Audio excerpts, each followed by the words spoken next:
Patel. 6 for him.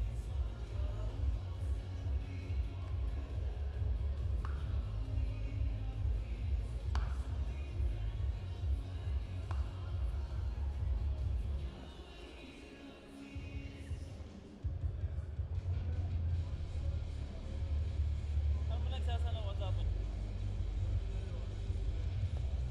Move. Oh,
Good afternoon and welcome to SuperSport Park, where the momentum multiple Clyde Titans will take on the Gbets Rocks here in another T20 challenge match, the CSA T20 challenge, and it is the Titans who have won the toss and they've elected to field first.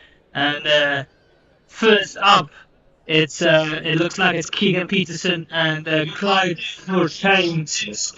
And with me, I have Ken Boland, and we will bring you some commentary today. How are you, Ken?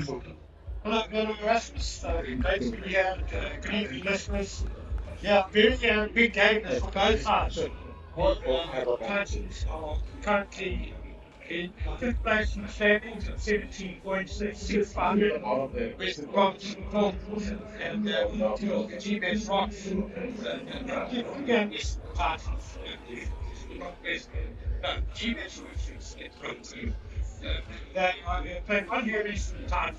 They are 11 points. The semi-finals might be a struggle for them, but they are, of course, locked in a very intense relegation battle with the Tasmans. Yeah, it's been a struggle for both teams this season, and as you were bringing up Clyde Fultane's stat, he's played 76 matches, and his average of only 19 at this stage, but we do know that the quality that he does have, and he's opening with 8-bender toy this afternoon, and you might see a moment of silence. Yes, but for the very sad passing of Brandon Foot, a former president of the Northern Cricket Union between 2000 and 2005, a CSA board member, uh, and a very important figure in SuperSport as well. Brandon Foot, a really great person and contributor to the game in South Africa. We send our sincerest condolences to his family and loved ones.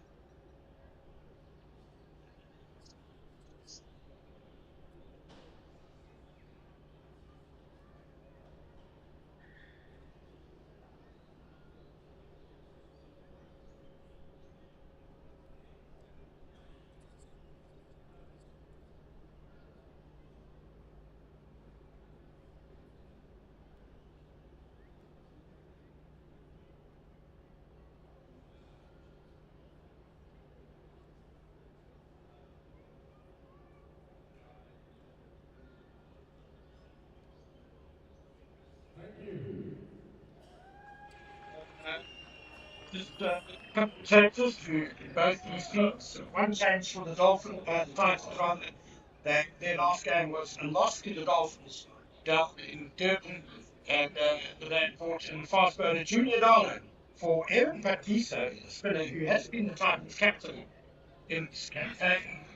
And for Brock, two changes. Michael Copeland comes in for Keegan Peterson, and fast bowler Hardus Leon for left arm spinner Siobunga Mahima. Yeah, team coming in generally look for a bit of extra pace coming to SuperSport Park. We see that David Visa will open a bowling. He's coming off his 7th 5-wicket haul and he took against the Dolphins. He took 5 for 29 against them, and he's coming in to Clyde Fortane. Comes down wicket as Fortane at good areas there to start off with for David Visa. So what record David Visa's number of 5 wickets in snow bowler T20 league anywhere in the world has collected as many 5 wicket balls as David Visa, so tremendous feather in his cap. Yeah, it's one of those quiz-like trivia questions that people might not get right, but he's been very good for him. Interesting to see him taking the first over tonight. Get good areas. Stumbling, found it, and it's out! That's the first wicket of the night, and the Titans are underway. Slipped on his way back. Did Adrian the toy, and he couldn't make it back to the non-strikers in, and a direct hit, and that's the first one gone. Oh, what a way to go. Oh, too unfortunate, but this time of year, deep into April, it is due around one of those awkward calls, wasn't it? Just unsquare on the wicket. Whose call is it? And Detroit just came to wild. Yeah, he came way too far and then slipped, and it's Moonsami with the direct hits, and it's just the sort of Titans we were hoping for, and the opposite for the Rocks. Running up is not fashionable. Every match is absolute nightmare. Yeah,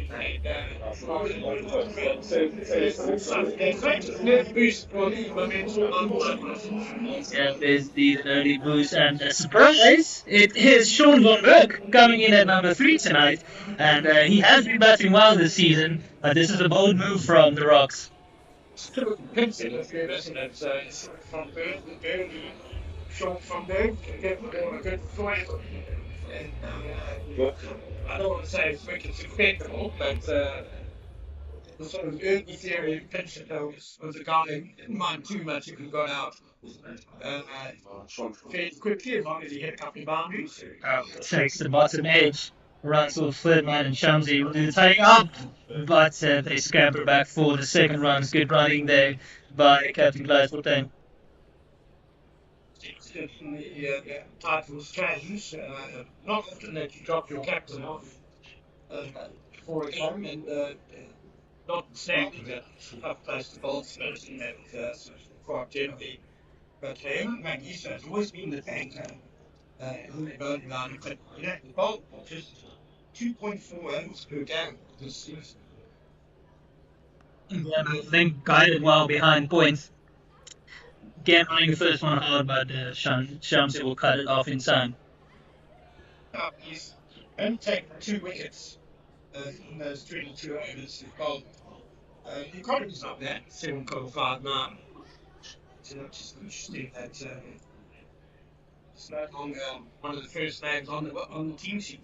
Yeah, I wonder if it's just a change they wanted to bring in Dala for him, or if it might be quite a niggle. I mean, he's what, 40, 41 now?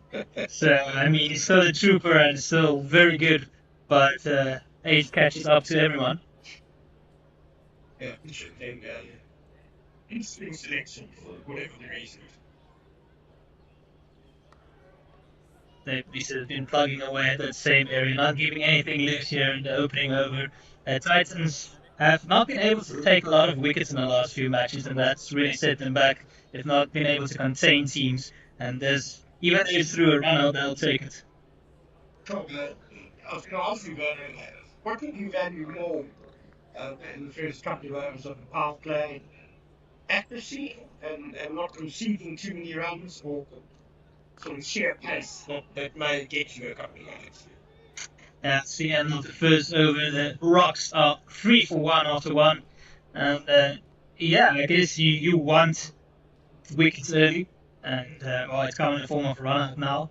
But I guess in this format you can get wickets through some pressure as well, because all the batters feel that they need to go at a certain rates in this format, especially the power play. They feel they need to get over. So 1 or 2 quiet overs might just induce a rash shot. Well, especially opening the bowling in palm play. Used to be that not too many batters are going to go really hard at the first over gaps and like playing around the play. So it's slow pace. It's more difficult to get away. Yeah, he is, especially if you both sides like that. And we see that Diane Khalil is coming into the attack now, and he'll be bowling to Gleitfontein, who's kept the strike. Short and pulled, or more helped along over the short fine leg. Not a good delivery to start off with, half tracker going down leg, and just an easy put away for Fontein.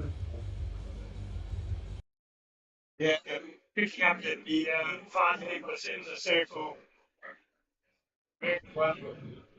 Booked out for everybody to trying for 10. Had struggles this season. The Rocks have taken quite a big innings from him. 8 innings, started in 21 rounds. Just constantly offside. So fielders on the boundary is a third man and a deep square leg. All the others are, of course, in the inner 30-yard circle. This still being part of the power play. The full-time strike rate is just 118 this season. Of course, you have to take into account that he plays half his games in part, which is generally very slow pitch, difficult to score very quickly. Yeah, there's been a few tricky pitches in this T20 challenge this year, and Paul is definitely one of those. Comes down the wicket and he bunts it over. Modon doesn't get all of it, does Fortain, but they will be able to come back for a second. And then the score moves on to 9 for 1. Yeah, it's almost playing cricket late into April that tiring pitches. There's not as much heat around anymore. I think your pitches level, they're going to be slower. It's not going to be as easy for the batters as it was at the start of the competition. Gives himself a bit of room, tried to follow him that time. Looked like it took a bit of pads through to the keeper, so he get away with that one.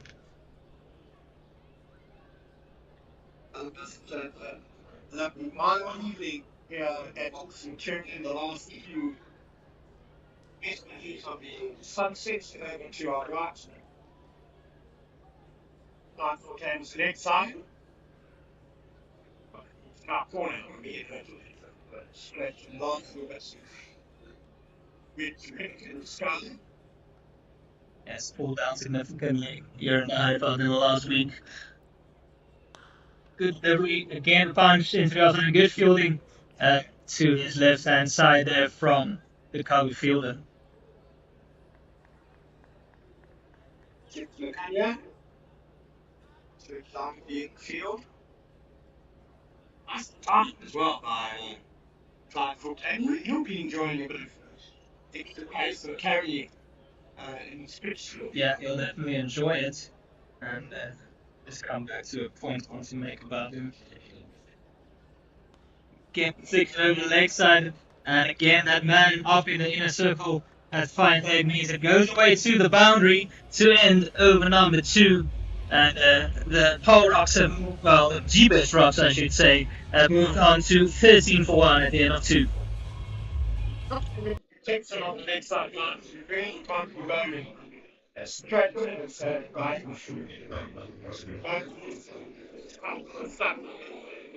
Sounds quite awesome. That's the T20 these days.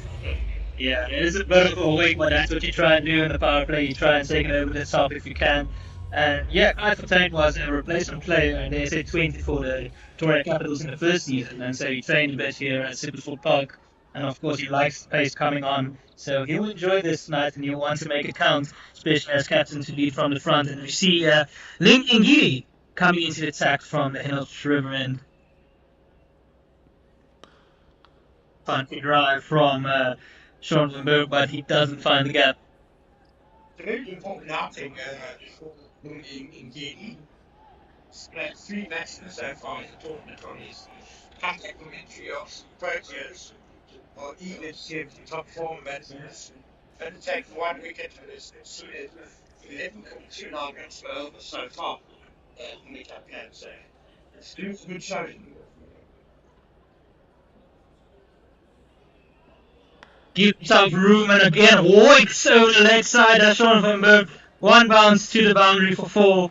They are checking just to make sure. It's called a 6 over the umpire, and Sean van Berg gets his innings underway in fine style. That's what it's there for, Sean van Berg. Not too elegant to shot, but it was effective. Yeah, very effective. He's a strong man, Sean van Berg, and he likes to swing the bat, so he'll enjoy this role today, coming in at number 3. He'll back himself to go over the top with all the men up in the circle. He also has a deep square leg out and a 3rd man on the boundary. Lungi Ngidi runs in again. Cut away, but good fielding from Munsami just behind points. The Titans, of course, do have some strike bowlers available to them. So you need to get a couple more wickets in the power play, which they could probably do with.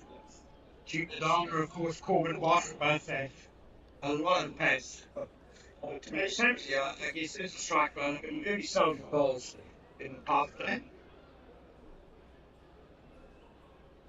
Gives himself room as dipping slower ball from Lungi Ngidi. And as good fooling off his own bowling, he tries to throw it back in, but comfortably back home is Sean van Burk, and that one, he just spotted that tipping ball just at the end. Yeah, wonderfully bowled by Gideon. A very good piece of bowling. He just managed to locate the ball after he had stopped it. If he had found his first up, I think Fortuin could have been in trouble, and also Sean van Burk at the other end. Stretching out that long arm to Ngidi, as you see a field change. The man at point is now going back on the boundary. Third man's coming up into the ring, so the man at the point boundary is behind point, so it's almost like a whitish third man. Down the track, and he swings it over the top, doesn't get all of it, but again, they'll be looking for 2, and then they do come back for a comfortable 2. Looking to be aggressive is Sean van Burk. That's what he's been sent out there to do. Try and put pressure on the bowlers. I think they try to keep as much pressure on Lungi Ngidi as well, who hasn't had the best time since coming back from his injury. So you want to accentuate that pressure. Yeah, confidence won't be that high. Ngidi.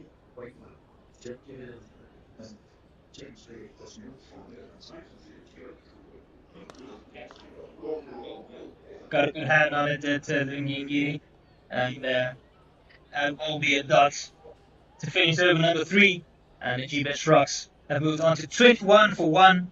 Clive Fortuin is on 13 of 10, and Sean van Burk is on 8 of 8. That's a huge fan of so when that makes sense, I mean, you're good to take on. See the new ball and keep the best moments. It does happen sometimes, but yeah, some people end up eating up balls and scoring a lot of you run a good bench, but that's not for good. He does have ability. He's a step clear around it. But 3 overs and a half, I've really seen him explode. Yeah, we got some first class centuries at Sean van Burk, and Gbets Rocks want to change things up a bit, having only won 2 out of their 9 games so far, so they feel like they need to do something different. Try and get a win out here today. It's a tussle between them and the Tuskers for relegation, and Tuskers looks like the team that might go down, but if the Rocks don't play well in these last few matches, things can still change.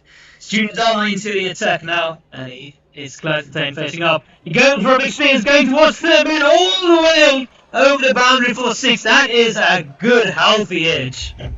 What an excellent touch the side must have, because that really was an edge. There was nothing intentional about that. That stroke went more wind.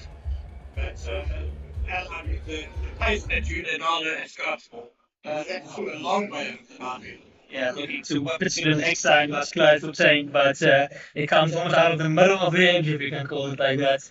And towards the crowd there. It's a nice crowd forming here tonight. It's good to see some spectators coming out, maybe take one-handed cash for 15,000 rand. Goes full and down the leg side, and a wide call by the umpire. It's the relegation battle, Werner, and at the moment, the Rocks and the Tuskers both on 11 points. It looks like the Tuskers are going to go down at SuperSport. That's 37 or 23 balls. They have 7 wickets down against the Warriors. Goes over the top again, and he's trying to get around is Neil Brunt. But again, they'll come back for 2, so the Rocks not scared to go over the top here in the power play. Yeah, Neil Brunt captaining the Titans. Nice in the absence of Aaron Bodisa, which is no stranger to captaincy. Has led the Titans many times in the honour of leading the Proteas. A couple of months ago, they tour to New Zealand. Yes, if the Rocks had win tonight, it would allow them to open up a handy little 4 or 5 point gap on the Rocks, on the Tuskers rather. Slower ball, again going towards third man, again going all the way. Clive Fortuin is living a charmed life, but it's working for him, and that edge of his bat is working magnificently. Well, the Donald's got his hand on his hip. He's smiling because there's absolutely nothing I can do about that. There's no justice. beaten for 10 twice in the over. Found the end, twice gone for 6. Yeah, short boundaries here at SuperSport Parks, and the thin air just makes it carry all the way. And Clive was saying, this is a nice change from Bulan Park. Well, ball takes the leaf almost out of Lungingiri's book. Get that slow Yorker in there. Just goes past the off stump. Not having too much luck at the moment. So Junior Dollar basically stays away from the Times Square or one of those other such establishments tonight. Yeah, Fortuyn is just about surviving out there, but he's moved on to 27 or 14 balls, so it's working for the Rocks. Big swipe to the leg side, no one out on the leg side anymore. It's gone full short, and it's almost dragged towards the boundary, but they just about put it back in the end, and they come back for another 2 runs, and it looks like it's Steve Stork who dove for that one, and he didn't need to put it back, and Dave Visa doesn't look too impressed. It was a magnificent 9-9 by Clark Fox. How happened this guy? The level of the front lights almost, and it pitched and then just stopped. It was a magnificent 9-9. Stopped very nearly adding to Junior Dollar's misfortune in saying that. It's been given his form, I think. Yeah, that's what David Visa is not impressed with, because it didn't go to the boundary for 4, so that's a strange call from the umpires. Short, quick ball from Junior Dollar, but it's too high, and this over has gone for plenty. It's already gone for 20 runs in just the 5 deliveries. Added to that one, that 4 that wasn't a 4, and a couple of edges for 6. It's just not been Dollar's over. He's actually bowled well, hasn't he? I think we saw a bit of frustration coming out there because that short delivery had a lot of gas behind it. But as is luck at the moment, all wide. That's good delivery. Ends with a dot, and Gbets Rocks are 41 for 1 after 4 overs. Clive Fortuyn is on 31 of 60, and Sean Burke is on 8 of 8. I don't think I've seen a better over that's got 20 runs.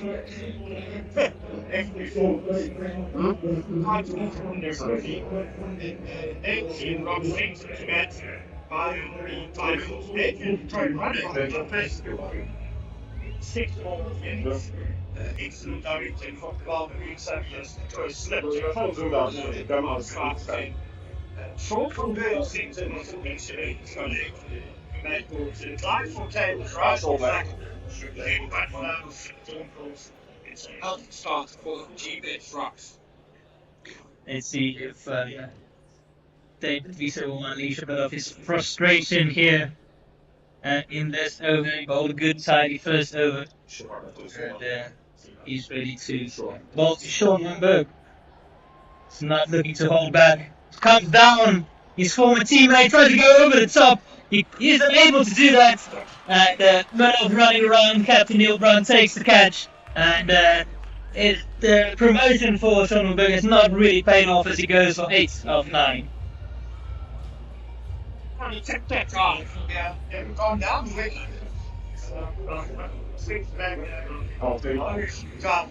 But I think Smith probably beats him with variation. Yeah, I think he knew his old teammate would come running down the wicket to him. So again, a change of pace. He's a wily old player, is David Visa. Well-travelled man all over the world. Just a week or 2 ago he was playing for Namibia, so he came to play for the Titans, went back to play for Namibia, came back now to play for the Titans again. He took a stunner at the boundary for Namibia, one-handed catch, which was quite incredible. And he's doing all good things here for the Titans. As we see the in-form Awila Migajima coming to the crease. He's been good for the Rocks this season across formats, and he'll try and make an impact here. He doesn't have the best of overall T20 records, but he's been one of the few in-form batters for the Rocks. Situation from David Visa from dismissing his old teammate, but it is rated number 296. So T20 career. So just another one to add to that. Press the record. He's doing exactly what his captain wanted of him. Yeah, tights on it was on the stumps from Visa and just fend out.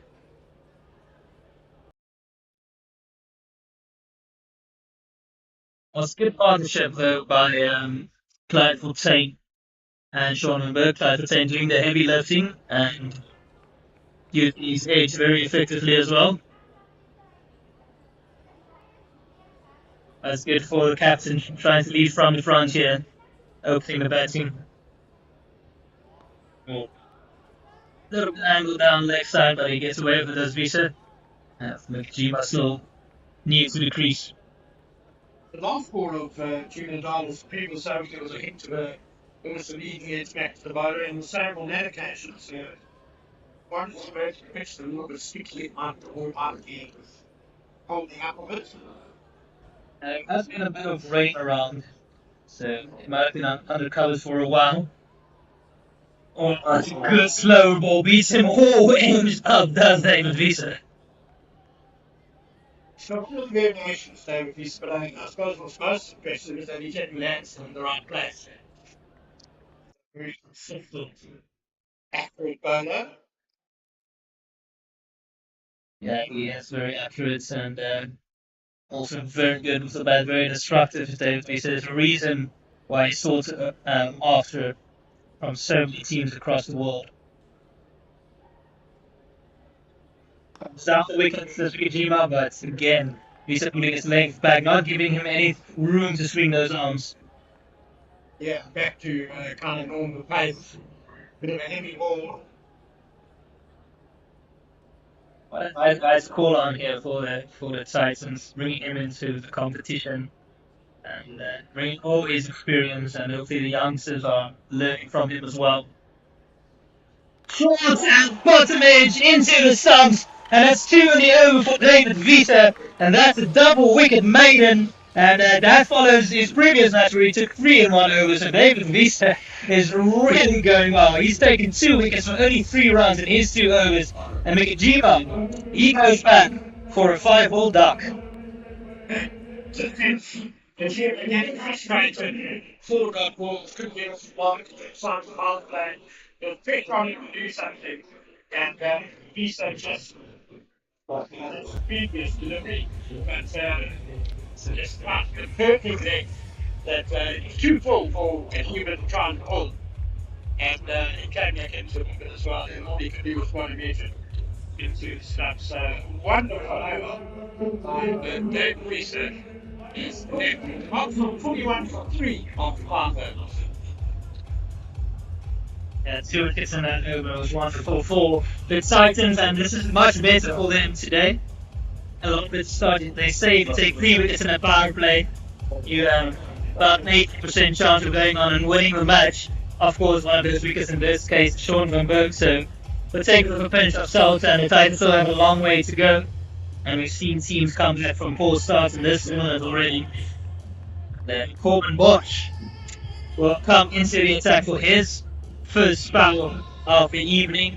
And Clyde Fontaine is joined by Michael Copeland, a youngster who's not had the best season. Played for the under-19s in 2022. And he wants to make his mark.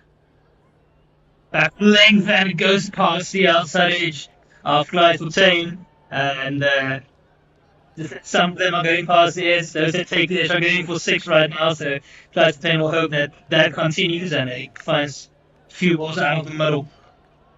But from in West Navy, we had Julian Dana. Well, yes, over from the hand ball, going to over, still went for 20. But Corbin Bosch also one of the fastest men in his types of lineup.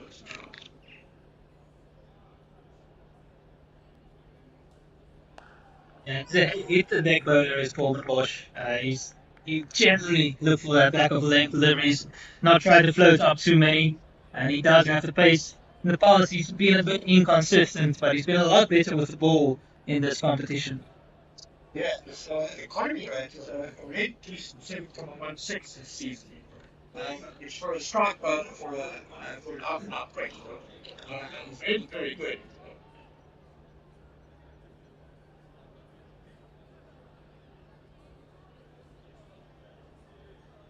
Gives up room as Fortain and smashes it over the offside, and it goes all the way for 6. And that's a wonderful shot, and this time it truly is out of the middle. It's a very talented stroke player. It's Clyde Fortin.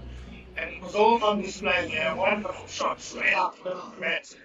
And just opening the face of it as well. To the economy's couple points, I'd say. Lovely strike. Yeah, it wasn't a poor ball, it was on the up, right from the stumps almost as he gave himself room. Again, gives himself room, follows him this time, does Corbin Bosch, and that might hurt a bit. Yes, backside head. Looking to hit him on the arm. We'll see on the replay, but that one rushed him a bit, cramped him for room that Corbin Bosch decided he can't keep that same line like he did in the previous delivery. This time decides to follow him. And nowhere to go for Fortin. There's a bit of discussion between the two batsmen out in the middle. And we see a field change as well. More of a conventional power play field here with a third man in the final leg out on the boundary of Copeland, facing up with a slip. WP was scampering through for a single, but Fortin was on it, running to the danger end. And looked like it was going down the leg side, so not much of an appeal from the bowler. Ray Samsey was very interested in the run out there. You could hear him shouting at Corbin Bosch, leave it, leave it. He fancied running out Copeland that the non-strike was in. I think Copeland would have made it. It was not the strongest throw from Samsey. Well directed though it was.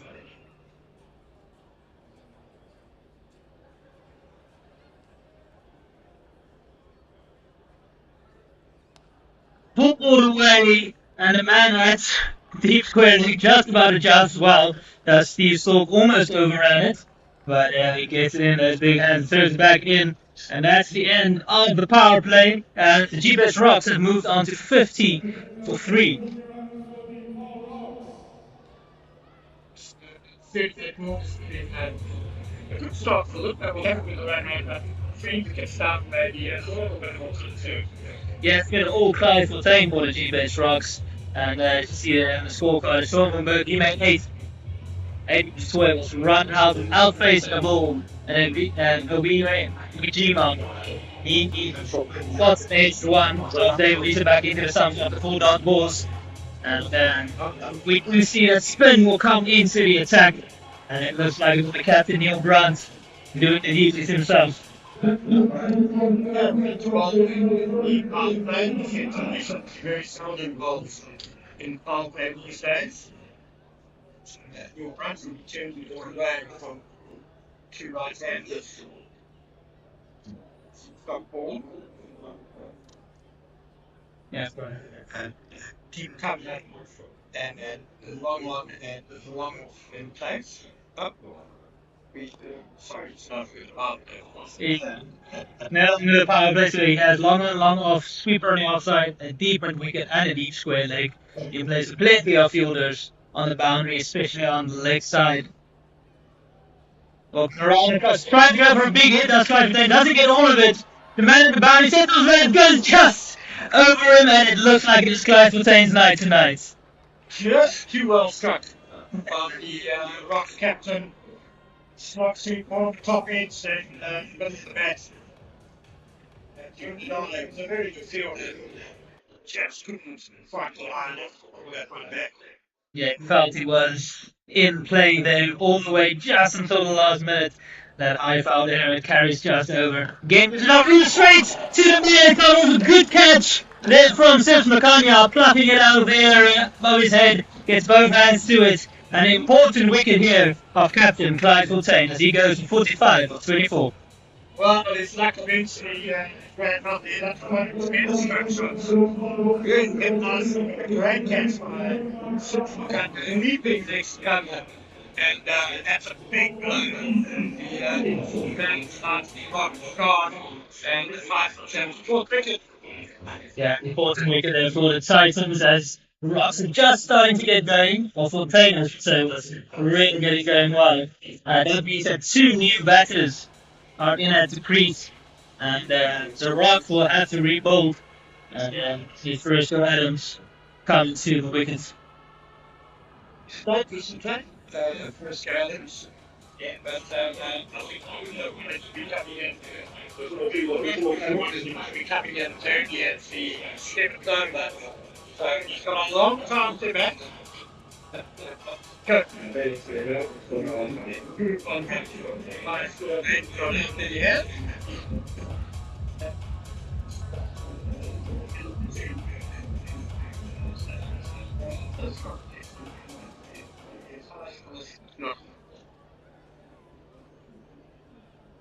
Yeah, it's a good start for Neil Brown after going for the 6 against Cap is opposite number. He's quite flat there with Neil Brown in at the wickets, coming around the wicket to Fresco Adams.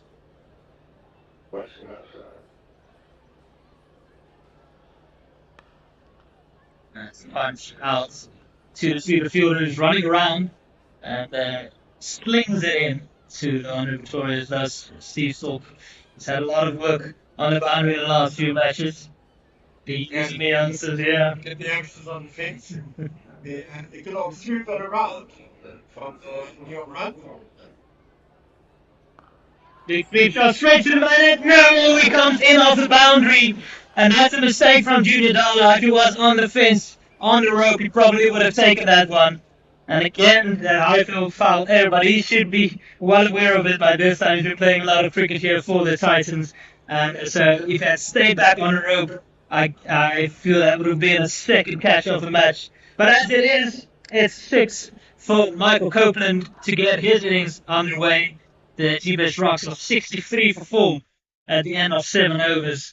And Neil Brandt ends up going for 13 of that one. And we'll have a commentary change as I'm joined by David Mitchley.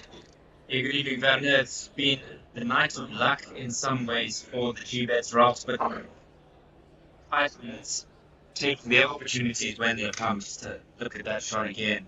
Junior Dalla, he'll be very disappointed with himself, as he said, just came slightly off the rope and found himself grasping at straws there. Yeah, time for him to make up for that now as he comes back into the attack. His first over went for 20, but if you didn't see it, it's not because he bowled too badly, it's because a few edges went flying for 6, couple of balls landed in the outfield in no man's land. He's back. Go for a caution again, it's going to third man. This time the ball carries straight to the third man. And Fresco Adams' bat's edge is not quite as good as that of Clive Fontaine. Deep trouble here for the Gbets Rocks. They've struggled after being put into bams. Written their luck here and there, but in the end have not made their opportunities count. Just a final flash and a delivery really not needed, especially with the start that they got off to. And no, he has gone wicket that in pretty well. Just having a look at the delivery again. Bumps it in short, flashes at it. There's a man down third man. And the ball too easy in the end to punch that one. Fresco Adams gone for 163 for 5. Good comes for the Titans, getting Clive Fontaine now also getting Fresco Adams. So despite the Rocks going at 9 runs and over, half their side is back in the hunt. And it is Christian coming to the crease, very experienced player once again. And again, it's a big ball, but right at this moment, the Rocks will want to just consolidate a bit, trying to get a partnership going again. They're trying to explore Yorker, yes. Not a bit of a blaster, but he's really got to build something here for the Gbets Rocks. 132 games, he's got nearly 2,500 runs, and average of 26.7. His best coming against the Knights in Kimberley at the time of the Oval many seasons ago. But he's got a job to do here for his side. Offer his first option. And wisely decides that he's going to swear out the way on that one because the umpire at square legs decided he'll stretch his arm. So another wide from a junior down a short delivery just gives a bit of a leering eyeball to the standing umpire. Yeah, typical tennis ball bounce here at SuperSport Park. Can't get in too short or it will balloon over the batter. The nice thing for the keeper though is it comes gently down to him, doesn't go flying over the top. Pull up straight to this time, just squeezes this one up down to that third man. Just really looked uncomfortable with that one, did Christian Joker. Maybe just waiting on the back foot for another short delivery. Split him up in that word. Just a word on Andre Pretorius, I think often it's said that you only speak about the keeper when he's making mistakes and things are happening behind the stumps, but he's been very tidy in the matches he's played behind the stumps, and no hassles, and he's made it look very easy. I think keeping to Willem Parker's given him that confidence to keep to anyone. Of hit and flashed away through the covers as a man trying to cut it off in the deep. He'll get there in the end. Just tucks it back in. Good feeling there. Still a lot of work did Gordon Bosch to cut that one off. Yeah, it can be, and yeah, against some good pace. He has kept quite a lot against Willem Parker. We've seen bowl at 140, and but even against the spin, we wouldn't have kept a lot against the likes of Tabre Shamsi, turning ball both ways, and he's done a good job. Takes that edge and he's got him.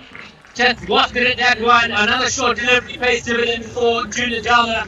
6 down, and the Rocks are tearing down the barrel here. Really struggling. Senseless shots, but I wouldn't say that they were forced errors at all. Yeah, it's not good batting by the Rocks. It really wasn't there to get away for Michael Copeland. It was too close to cut. He tried to work away through the outside powerfully. But as I say, we'll see the replay now. It just looked too close to cut. Tries to force it through the leg side. Gets extra bounce for Junior Dala and comfortably through 200 Victorias behind the stumps.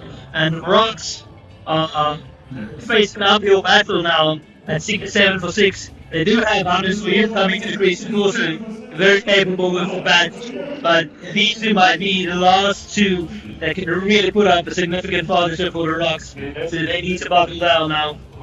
Anders Weir is very experienced playing up in the IFL for many years of his career before transferring down to the Hull region for the Gbets Rocks. It's a serious job, yeah. Just not being able to put a partnership together. Drama started within that first over. Decoy was run out at the non-strikers end without having faith to delivery.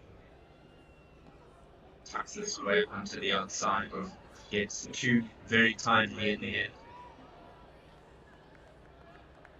Yeah, Pramane was on the field, and they tried to cut that one off for 1, but not quite able to get there with the slide, so they come back for 2. And yeah, this over for Junior Dala, the edges are finding fielders, and they feel lots better about it. Especially after the previous over being as defensive as it was in 2 minutes there, you can just see it floating down to Pretorius. This one is defended into the offside for no troubling of the scorers. It is the conclusion of that 8 down 69 for 6. It's good to see a crowd coming in here at SuperSport Park. There's always cricket fans around in the area. They do love their cricket. It's good to see the kids running around on the grass and embankments as well. And sort of an opportunity to take get 15,000 rand. You can take 1 and attach today. The first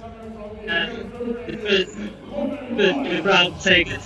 We'll get 15,000 rand, and Sportman Bosch back into attacking outcomes from the Hennels River End, and he'll be bowling to who's bowling today? Looks like Christian. Touches his way to the move sides and gets through for 1. It's not trying to give you the field outside of your vision there. It's the third and fine leg, then there's sweeper on the side of the cover region, and then very square on the onside at D square. So there might be a short ball or two in offering here. There's Robert. Maybe wanting to give himself an opportunity to get amongst the wickets. He's careful to leave behind. And they're from Washington. So kind of the fielding. There's a live wire in the field. And it's interesting to see Neil Brunt has taken over the captaincy and not Silverstone County for this match in the absence of Aaron McGee, so he's not playing today. Yes, McGrania certainly done well with the bat in the last couple of games for the titles in 2016. Let me show you how we do stuff around here. Actually, my department uses Monday.com, so I'm good. Work management tool? No, that's not for me. Well, Monday.com is all about flexibility, so you can make it your own. You could choose pre-built layouts for anything, or build your own workflow. Get delivery by Paul Bunch, and he's putting Samuel saying sorry as well, hanging it down the leg side. He gets away with it in a way that won't count against his figures. And he goes from leg byes and rocks, moving up to 7, 4, 6, and they're just looking for the ball. That seems to have gone over the advertising boards, and they do have it back. I'll give it full coverage, Soundsy. Young man inspecting it, making sure it's up to his standard. Particularly for the sake of local fans, that it's got all the wickets in it. That seems to. Yeah. 74 for 6, and we're halfway through the 9th. First half played for the Gbets Rocks. And that one is in no doubt in anyone's mind what that is. Just indicated that his foot might have got stuck in the pitch a little bit, and that might be part of the reason why he dragged it down that much, ballooning over the batter. But once again, it's that tennis ball bounce, so it comes back down for the keeper to collect. And yeah, I suspect we should see Fabrice Shamsi back into the attack very soon to try and get through these last couple of main batters to get into that zone. Look at that one does out of this for you. Just coming back to these two sides, they are 6 points adrift on the table, but still one win separating these two sides, with the Rocks having a game in hand, which is indeed the game that they are playing here. 2 wins is really not being sufficient for them to challenge for a spot in the semi-finals, unfortunately. And as you and Kenny alluded to earlier, it's a risk that Tuskers, on the momentum that they do have, this one is just snatched away down to Ngidi at third man, that the Tuskers might find themselves just leapfrogging the Gbets Rocks. It's pressure on the whole system of relegation, with just 2 points in the overall standings throughout the season as to who will go and who will go down.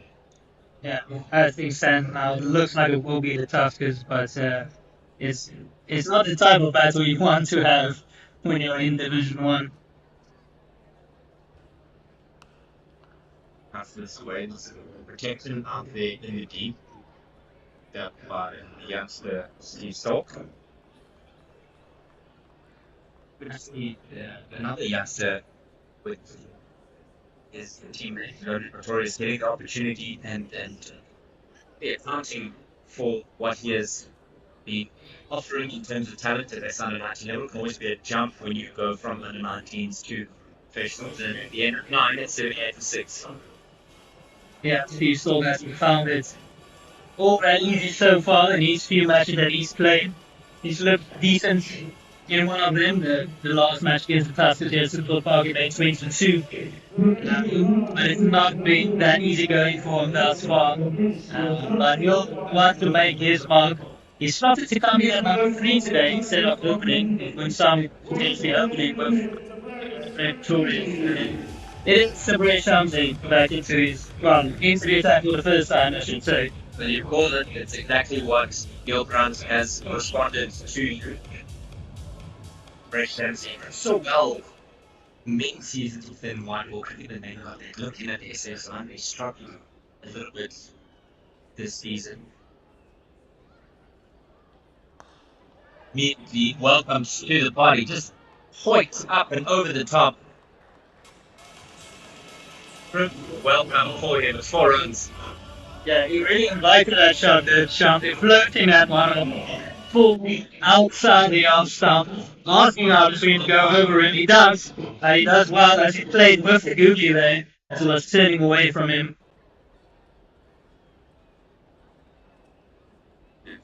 Was the question being posed. The quick 100 straight one this time, and William is all too pleased to defend that one. There's no footwork required with that last stroke. He just had to throw the bat, and with these wonderful bats these days, even if you towed it, go flying off the bat.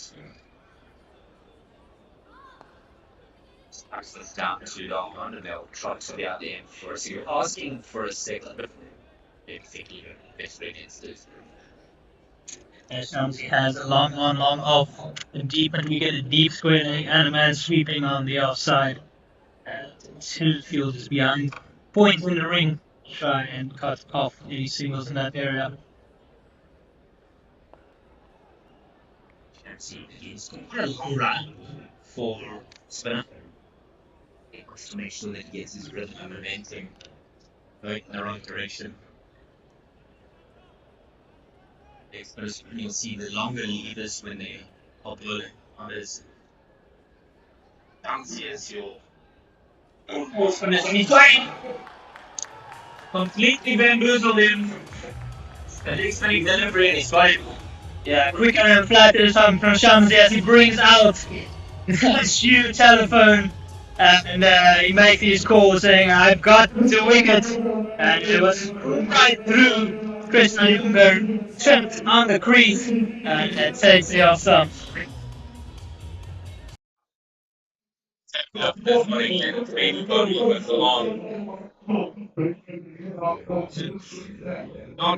decent, and as you say, Shamsi bringing out the phone for then asking the selectors to notice me. Yeah, to get Shamsi wants to entertain the crowd that's come out, and the Rocks fall further to 83 for 7. And that is what you need to lead partner at the upper end. Imran Ab is also capable with the bats. The Rocks do bat quite deep, but they can't keep losing wickets like this if they want to pose the competitive total here tonight. But fallen wickets has been a problem for the Gbets Rocks in this game. Not really built any momentum.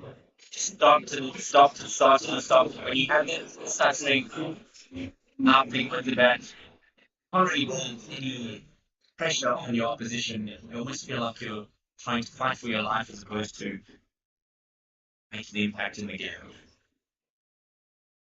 Last batted 5 times this season, but he's been not out on 3 of those occasions, the highest of 13.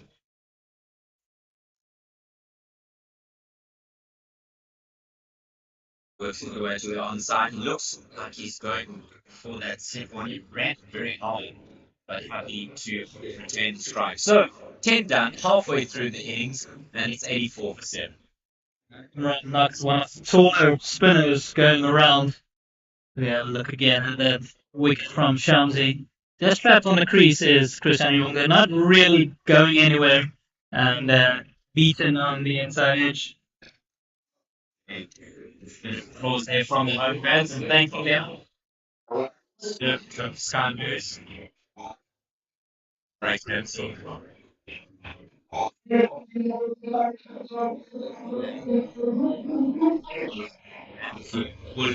looking here, makes a return into the attack. Just the one over, going for 8. They come back from E3 and missing out on this year's IPL. So number performance together. It could be a while before he plays cricket again. Best time is hit that into the surface as it's gone through to the wicketkeeper. Yeah. Both teams desperate for a win here. The the Rocks are unlikely to make the semis. Even the Titans, but if the Titans can go on a run here and win their remaining matches, they might just sneak in there. The last match against the Dolphins was a vital loss for them. That was a 8 point swing almost between the two teams. And so they desperately need a win here today. They're in a good position so far. Swerved onto the outside. They're running hard for the first. And the second could be an option, but not happy with that. It's not. He was ready to put the Jets on there. And you spoke about that last game against the Dolphins. The first results always cruel, especially when you need a win. And most of the opportune time in the season.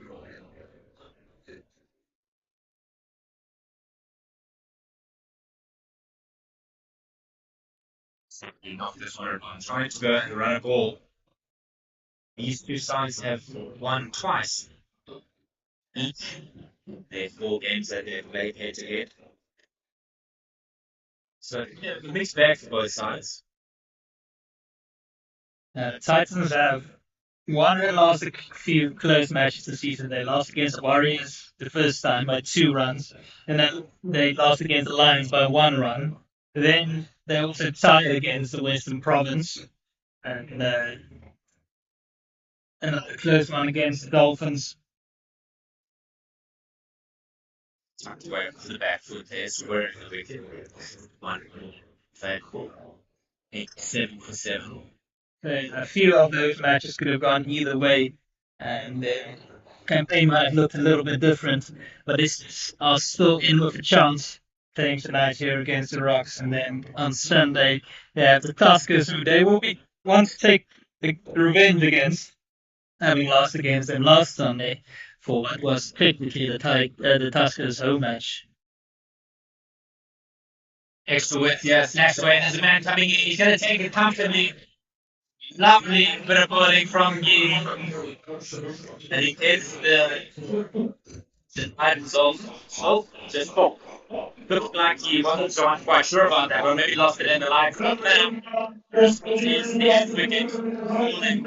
And the Titans will tighten this with great vigor. Yeah, Stoke take that one quite low, coming just off the line in the first instance, but did well in any as good hands does. He's all quite big hands, and that always helps. With catches and with Cloyune going out, that's 8 wickets down, and Glenton Steerman is a new man coming into the deck. Looking feel out Gbets taking a wicket there in his second over, and not as expensive tonight as he was in his previous 2 matches. Bit of confidence there for Sun, as you can see. Also had colours for South Africa. A little bit out of favour down the pecking order with the fast bowling stocks for the national side. So getting an opportunity to go to receive not the least motivation but to fill that. Well, an opportunity here for him to add some runs to the team tally. Next to that 100 be a mental block that the Gbets Rocks will want to avoid. The Titans want to wrap this up quickly. If keep going Steerman, it could come very quickly. Check this bat out there, just hung it out there, almost like a fishing lure. But that is the end of Ngidi's second over.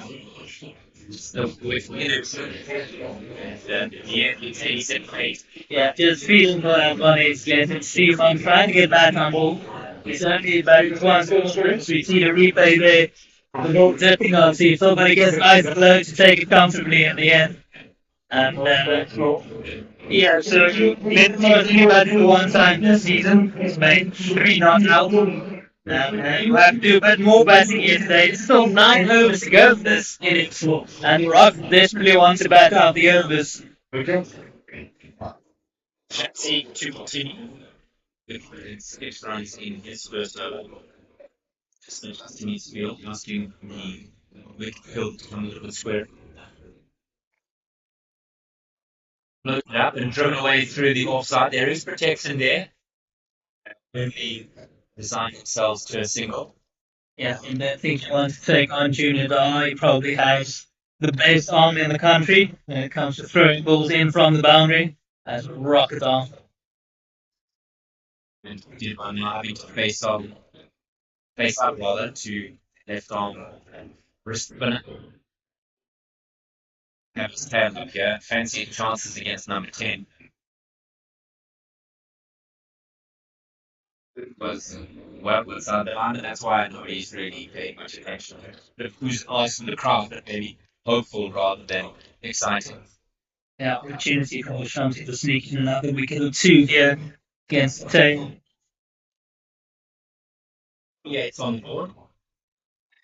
And that time, so easily could have picked up another one. Well managed by Gbets Steedman. Feels worth Shamsi just throwing the ball up a bit here. Especially the last one against Steedman's very flat. And it's a lot easier to negotiate when it comes flat and a bit quicker. Than give it a bit of air, try and get a bit of turn out of the SuperSport power wicket. Adamant that he wanted to get to the other end, did Monarch, and wisely Steedman saying, hold on, son. You stay right where you are. That's not interested in it. Always better off a matchup, a spinner against a spinner. They want to take them on, want to show some dominance, some bragging rights. Dispensed with deep square, deeper wicket, as well as someone out there, brought a slip in place. Wash. Far too straight to bring the slip into play. So just to tickle onto the onside means they get one, with just one ball remaining in this the 12th. Yeah, it's a bit too easy from Shamsi. They're not really asking the right questions. Really would want to see him throw the ball up a bit here. Give it a bit of air here to Glenton Steedman. There we go. And he smashed it back down the ground. Pierced mid-off and mid-on. And races away to the boundary. Good way to end the over. It's 4 runs. And at the end of that over, Shamsi conceding 7 from it. And it's 70 for 6. Rather than 74 for 8. Forgive me, one of the scoreboards is way out of sync here. Yeah, so he did end up giving it a bit more air than Shamsi, but way too full. And well punched by Glenton Steedman down the ground. And the Rocks eyeing that 100. Wonderful atmosphere here at SuperSport Park, home of the Momentum Multiply titles. And you can see on your screen there for a brief moment, we were just showing you all the families that have come out here on a Friday night. There's another game on Sunday as the Tuskers try and get the double over the Titans. And the deliveries tucked away off the hips, down to the back of square, and again they declined to take on Junior Dallas arm. Not afraid to let those bullets go, as you mentioned. Yes, Diane Khalim back into the attack after the second over of the match. And he also looked to bowl wicket to wicket. No slip in place anymore for him. Yeah, but on and but off up in the ring, so can't go too full. Although he might try and entice Steedman to try and go over the top. Almost a duplicate this time, going on square up. Not as well timed. Heavy pieces, but superstar for the Momentum Multiply titles for many years, but he's just come back and ripped up the script with all of his experience. 5 in the last game. Showed his experience. They might think about getting him back from into the attack soon as well. Outside edge, there's a man coming in from third man, well safely though. He guilty of not seeing it, maybe a little bit flat on his feet there. Half an opportunity perhaps, just think that maybe he didn't quite see it as it came off the bat, reacted a little late. I think it's a touch on it. Arch didn't go that high. I don't think England was ever realistically going to make it to that one. Off that one. He should look to a little bit square on the offside. Winning it across the line. Getting on top of his steer one here. Looked like it kept maybe a touch low. But yes, a bit wide outside the arsenal to try and drag across to the leg side. Yeah, I think it wouldn't be a bad idea to get the overbeats back into it. Like, you don't really want to drag this out to the 18th and 19th over. Only 2 wickets remaining. You'd like to finish things off here as the Titan side. Straight to this time. Just to set the full ones. So that's the fielding down there in the deep. I have a feeling we're going to see a lot of sort of victorious type of things in the future. 2 youngsters, both 18, still in matric, and whole career ahead of them. Getting an opportunity now with a lot of the players out for the IPL. So we don't know when we'll see them again after this tournament. But Lovely bumper. That's 1 for the over and the end of the over. So at the end of 13, they're 2 shy of 100. 8 wickets already fallen. yeah, 7 overs about out here from Ramanak and Glenn and Steelman. And as I said, both can hold the bats. They're known as the biggest hitters necessarily. But they want to make use of what remains left.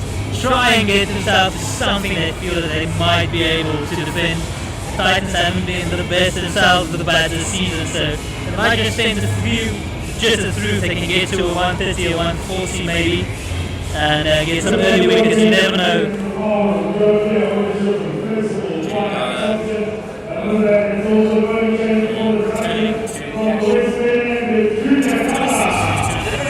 But getting the wickets when most needed. So they're brought rather long on into the ring. Protection out on the onside in deep mid-wicket, deep square leg and fine leg.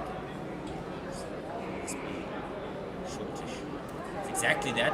It's gone through him there.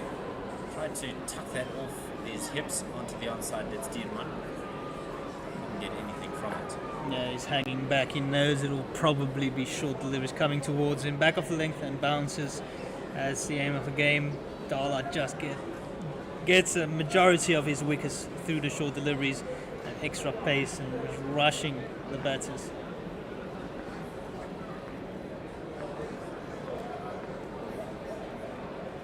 Comes down the wicket, does Dierman.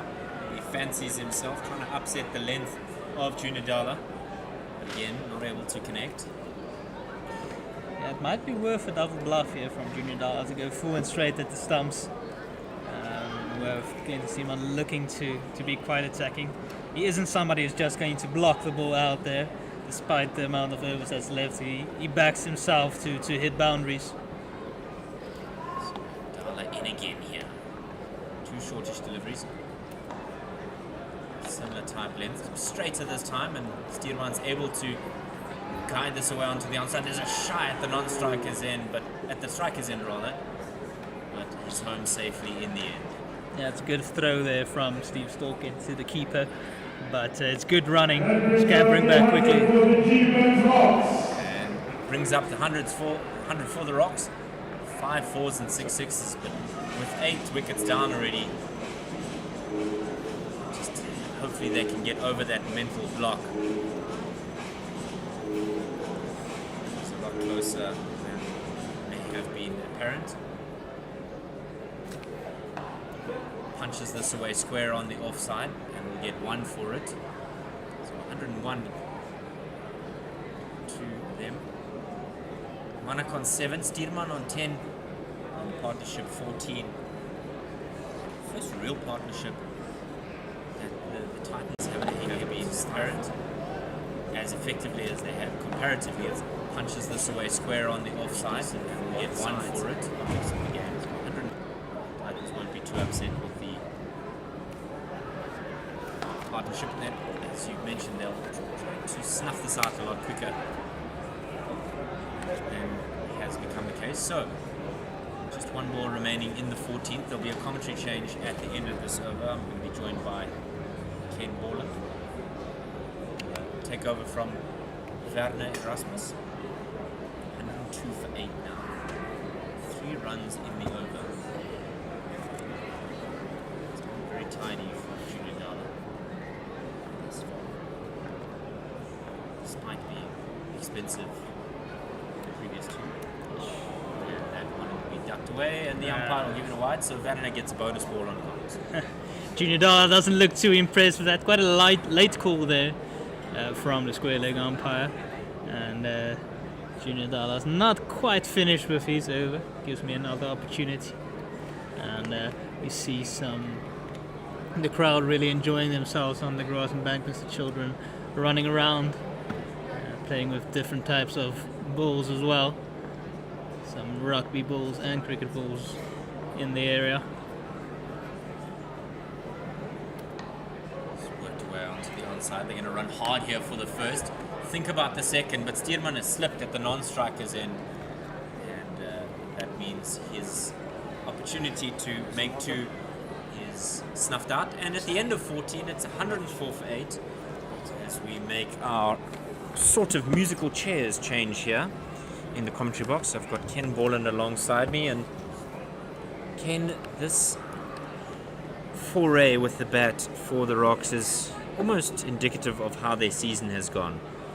There have been patches of joy for the side from Paul, but this evening it's just not been good enough for them. Well, it's a very interesting scorecard. It starts on a high with Clyde 14's 45, and then it goes 0, 8, 0, 8, 1, 4, and 9. I thought you were giving out your cell number there, Ken. Visa into the attack. Nicely steered down to third man for a single. And the Titans will certainly be on a high, having won the toss and decided to bowl first. They've picked up 8 wickets inside 15 overs. And it's still early days, but one fancies having made such a good start. And with their semi-final hopes hanging by a thread, the importance of a bonus point definitely will be on their minds. Absolutely, Ken, and a side that's done so well in the white ball competitions. Fine leg back, as that is just to square leg for 1. Particularly in the T20 stuff, Ken. You know, the Titans having done well. They won it last year, and then in years gone by had a hat-trick of T20 victories. Well, the scheduling doesn't help them. They obviously lose more players than most to the IPL. But by their standards, it has been disappointing. They've let matches go that they should have won. It's nicely driven by Steerman. And just a single. But he's just the second player to reach double figures in this innings. 13 not out, Manak on 9, and the partnership of 20 is the second biggest of the innings as well. Just restoring a bit of face for the Rocks. Absolutely. After a great start by Cloud for 10, as you said, it was slow from Visa, but again, just worked through mid-wicket again, just a single. It was just a procession of wickets falling one after the other, and as you mentioned, the Titans needing a victory here this evening to try and put pressure on the WSB Western Province side, who are in action at the moment. They are playing against the Northwest Dragons, and the Dragons 126 for 5 in their game. Batting first are the Dragons. Okay, just a 1. Oh, they're thinking of a 2. No, they won't. Toying with us. Will they or won't they? Diane Khalim is too quick for the second. And the young Ruben Herman doing well for the Auto Investment Dragons. He's been a revelation this season in the T20 competition, leading the run scoring. And you and I were chatting before the broadcast got underway about the learning that he would have picked up being in the SAA side and SA 20 as well. Sliding down leg, it would be a wide. Yeah, he didn't play any matches in the SA 20, but just being part of the setup, part of the franchise setup. you'd imagine there were great learnings from that, and it certainly seems to have transferred to his game. He's really been wonderful in this T20 challenge. And I think what's particularly impressive is that strike rate of his. Not just an average of 48, but a strike rate of 161. Stifled appeal for LBW, and now they're going to think of a single. It's just going to be a dot ball. This is still appealing. This time for a run out. Nothing doing. It's the end of the over 110 for 18 after 50. Last 5 overs here, and a nice little partnership building with Manak and Stierman. Frustrating the home side, Momentum Multiply Titans. Tabrei Shamsi will come back into the attack for his third over, 1 for 13.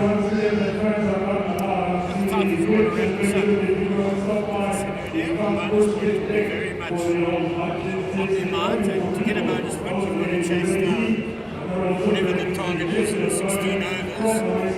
So I think they want to be chasing much more than 120 in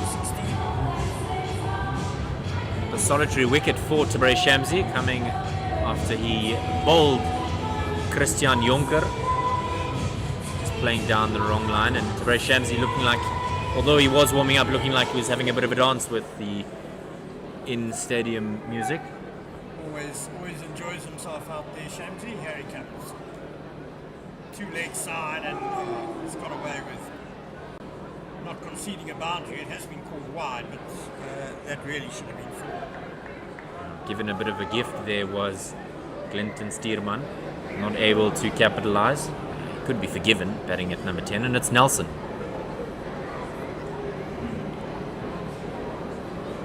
Down the wicket, beaten, and has Pretorius made a meal of that stumping? I think he has. I think he fell together down the leg side. Stephen was a long way down, but I don't think Pretorius took it cleanly, and so he's missed the stumping. Just maybe rushing the youngster there, and he didn't quite have a clean take of it. You could see he was immediately upset with himself. Double teapot there. You'll just have to apologise to Shamsi later. Reverse sweep comes out, struck in front. No, umpire Stephen Harris is not interested. You and Vanna were chatting about it being a good test for Orlando Pretorius to keep wicket to the wiles of Tabrei Shamsi. Wouldn't have kept wicket to much like that at school level or no, not at all. In the 19s.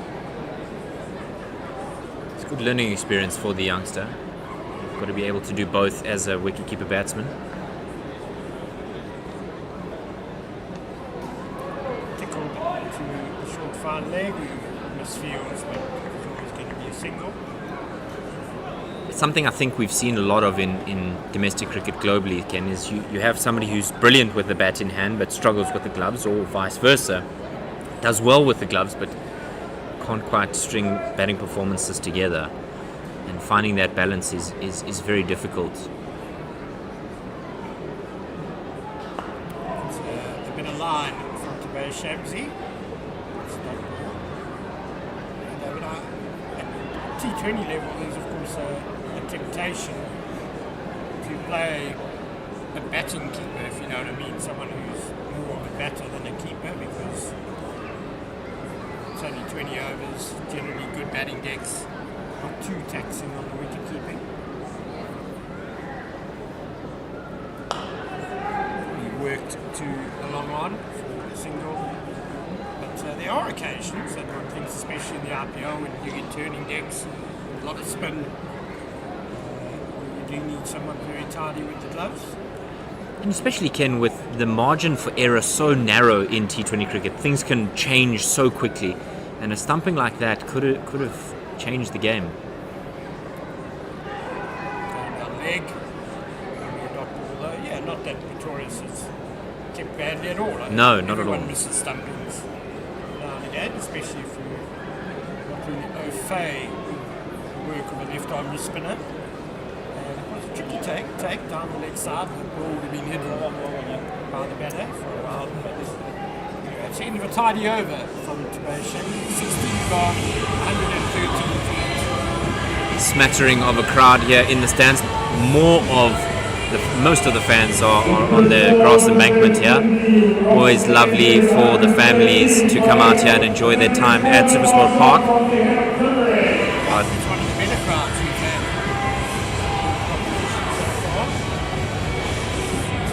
Generally, it's had quite good crowds through the campaign.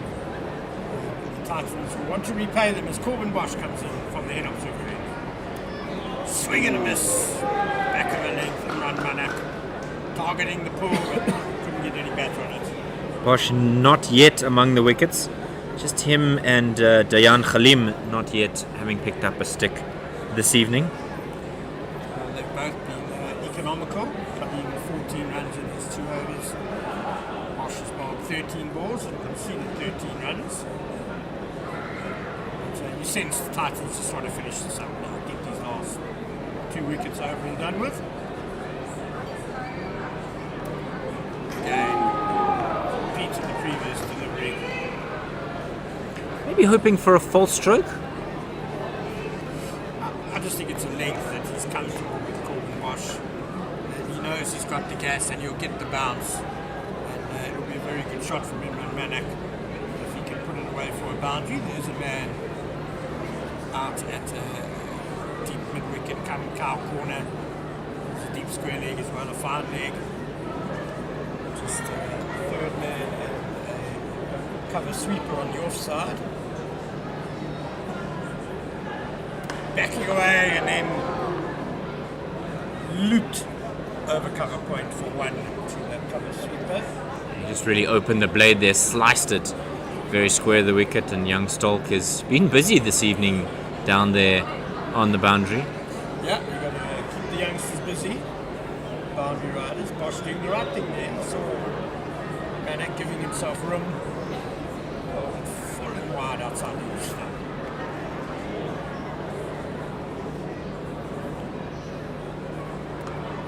It's nicely cut straight to the back point. Run. Just trying to beat the man in the ring there. Just trying to get it out of his reach. Valdo Munsami. And who's not had the worst tournament himself, Ken, with bat in hand. Very valuable contributions, particularly if I remember in that game against the Lions at the DP World Wanderers, who really got going quickly. Another player in this. Valdo Munsami has probably been the batsman of the season for the momentum multiplier Titans. He had an outstanding red ball campaign, one of the leading run scorers, good one-day cup. And as you say, probably, well, definitely one of their leading lights in this T20 challenge. Leading run scorer.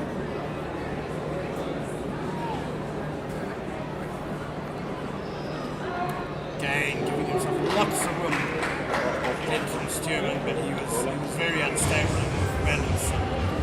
It's a swing and a miss to end the over. An excellent over for Corbin Bosch, just 1 run off it. It's 114 for 8 after 70. There's 2 wickets still evading the home side here.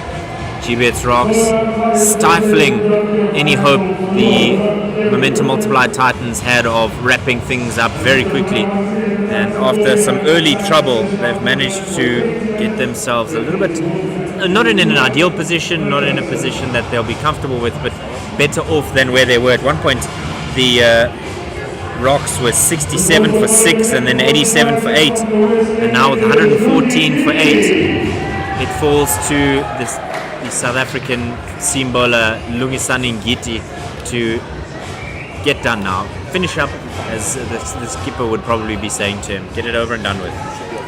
Considering they lost their 8th wicket in the 11th over, and now in the 18th over, Manak and Stearman have done a very good job just hanging around. Gideon, slow ball from Gideon. Manak swinging like a rusty gate. And smiles all round, appreciating the skill involved there. Yeah, that slow ball is too good for some of the better batsmen in world cricket. 9 on the slog. He's probably going to find it hard as well. He's probably backing himself that if he does connect it and beat the man at backward point, it'll go to the boundary. He's connected that, but it's just going to be a one quick release. Oh, directed. Could have been difficulties there. But, David Wiese. got quite quickly to David Wiese, and he did everything right in terms of taking it cleanly and a quick release and throw. And it could have been struggling if he'd been a directed to the bowlers in there, but he's got the one. As you said, they're just getting it quickly and rid of it even quicker. Ngidi taking a bit of a bullet there. He's got to watch out that he doesn't get injured again before the World Cup. The last thing he needs, he's been better tonight than Ngidi. Also bowling under a bit less pressure, considering the wickets that have gone down, but he has looked better than he had certainly in the last home game here against the Tuskers. Oh no, it's actually quite a good ball at the end. When it came out, it looked like it was going to be a high full toss. Certainly would have done for me because it then dipped dramatically, and in the end pretty much landed at the crease. But well done to Stearman, he gets it away for one. Masterful execution. He's bamboozled Ken Borland. Not hard to do. Your words, not mine. Halfway through the 18th.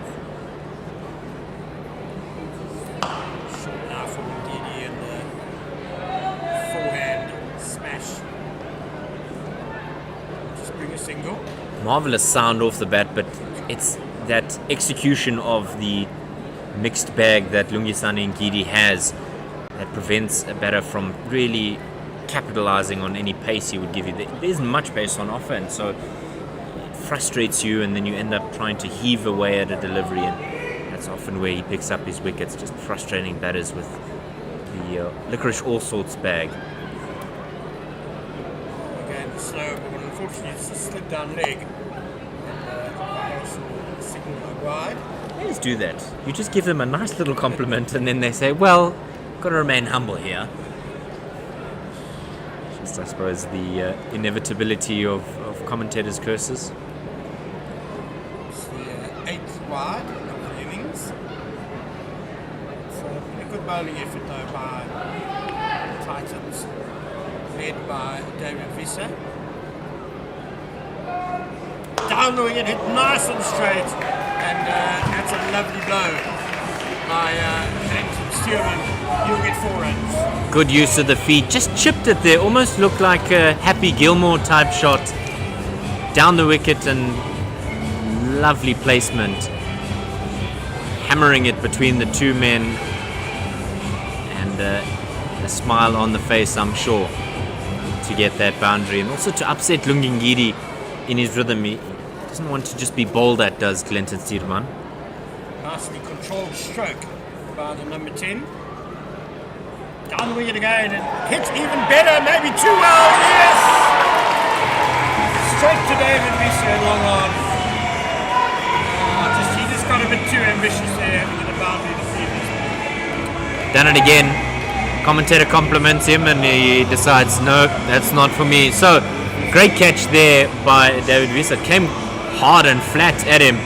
Stearman trying to do the same or even better with that one. You just see him comes down the wicket, maybe a little bit late to come down the wicket, and pouched by David Wiese.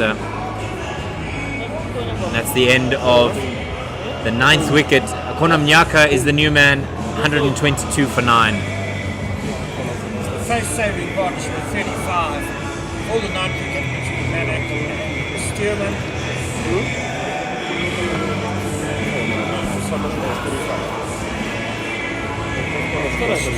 19th over, 18th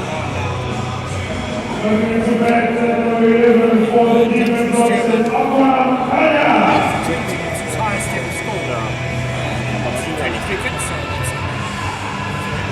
he did a good job, as we say. Try to face as many of these last 12 deliveries as he can. Marsh is going to bowl the 19th over. surprising that they haven't given this one to David Wiese. Maybe he'll wrap things up for them. He'll bowl the longest, I would imagine. Off the edge. And that's it. Good by Ndidi. That's third man. There will be no fourth over for David Wiese, but there will be a wicket for Corbin Bosch. And the Gbets Rocks are all out for 122. Yeah, just trying to throw his bat at that one. Maybe hoping that he could get a few lusty blows late in the innings to make sure that he gets his side as far away from where the possible Titans batting innings will end up. But it's been all Titans, barring that opening partnership, Ken, in which Fortuin got 45, but great bit of work here from the home side to dismiss their visitors from par. So if you'll permit us, we'll just run through the scorecard. Fortuin and du Toit came out to bat after being put into bat. Just have a look here before we do run through the scorecard. Just a little bit of width. Tried to throw his bat at that in a simple catch for Lungi Ngidi. Du Toit, Ken, was run out without having faced a ball at the non-strikers in a bit of drama after he slipped and fell. Yeah, lovely directed by Rivaldo Munsemi. It seemed a very unfortunate start for the Rocks, but then the luck shifted their way with Clyde Fontaine getting a couple of sixes at the edge of the bat. He batted really well, 45 of 24 balls. Gave them a decent start. They were 41 for 1 after 4 overs. But then David Wiese entered the attack and he really changed the momentum of the game. Yeah, absolutely, and with the gamble really of Sean van Berg coming in very early, maybe hoping for a bit of a pinch hitter role from him. He was gone for 8 from 9, caught Brandt, bowled Wiese. Wiese again dismissing Aviu Mgijima for 0 from 5. Michael Copeland was caught behind after wafting at a delivery caught by Luandra Pretorius off the bowling of Junior Dala in again when he dismissed Farisco Adams for 1, and Khalim taking the catch there. And then Tabrez Shamsi getting in the mix, trying to add his name to the wicket takers list. He dismissed Christian Jonker, trying to play a delivery that castled him.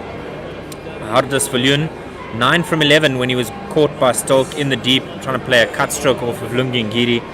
And then it was Imran Manak and Glenton Steerman who put a lovely partnership together, 35, before those two were dismissed. In the end, it was Wiese who took the catch of the bowling of Lungi Ngidi. Glenton Steerman dismissed for 20 from 25, and his partner, the last man out, Imran Manak, gone for 14 from 23, caught Ngidi at third man off the bowling of Corbin Bosch. 122, Ken. Yeah, very good effort by the Titans bowling. As I said, David Wiese picked 3 overs, 1 maiden, 2 for 9, which continues the extraordinary campaign he's having with the ball. He's now taken 12 wickets in 13 overs for just 82 runs. So really magnificent stuff from around that. Well supported by Lungi Ngidi. He had his best outing since coming back from injury, 2 for 19 in 3 overs.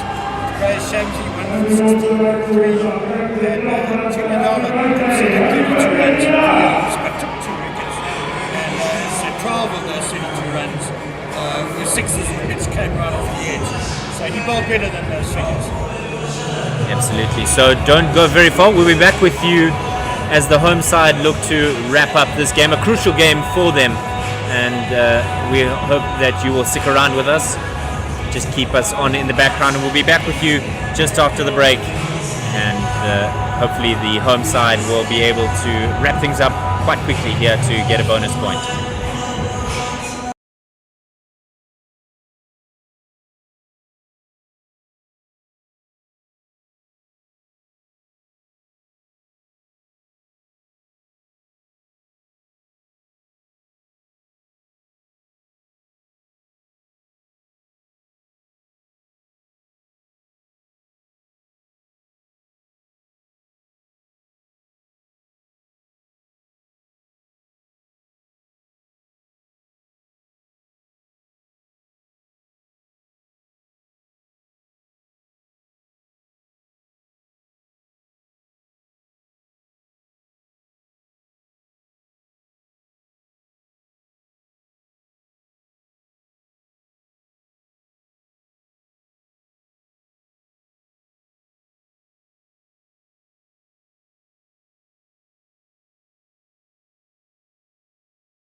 Welcome back to SuperSport Park, where we have the Momentum Multiply Titans chasing down 123 to beat the Gbets Rocks. I'm Ken Borland, alongside me is Werner Erasmus. But I think the Titans will definitely have their eye on the bonus point here, trying to get these runs in 16 overs, which would translate to a run rate of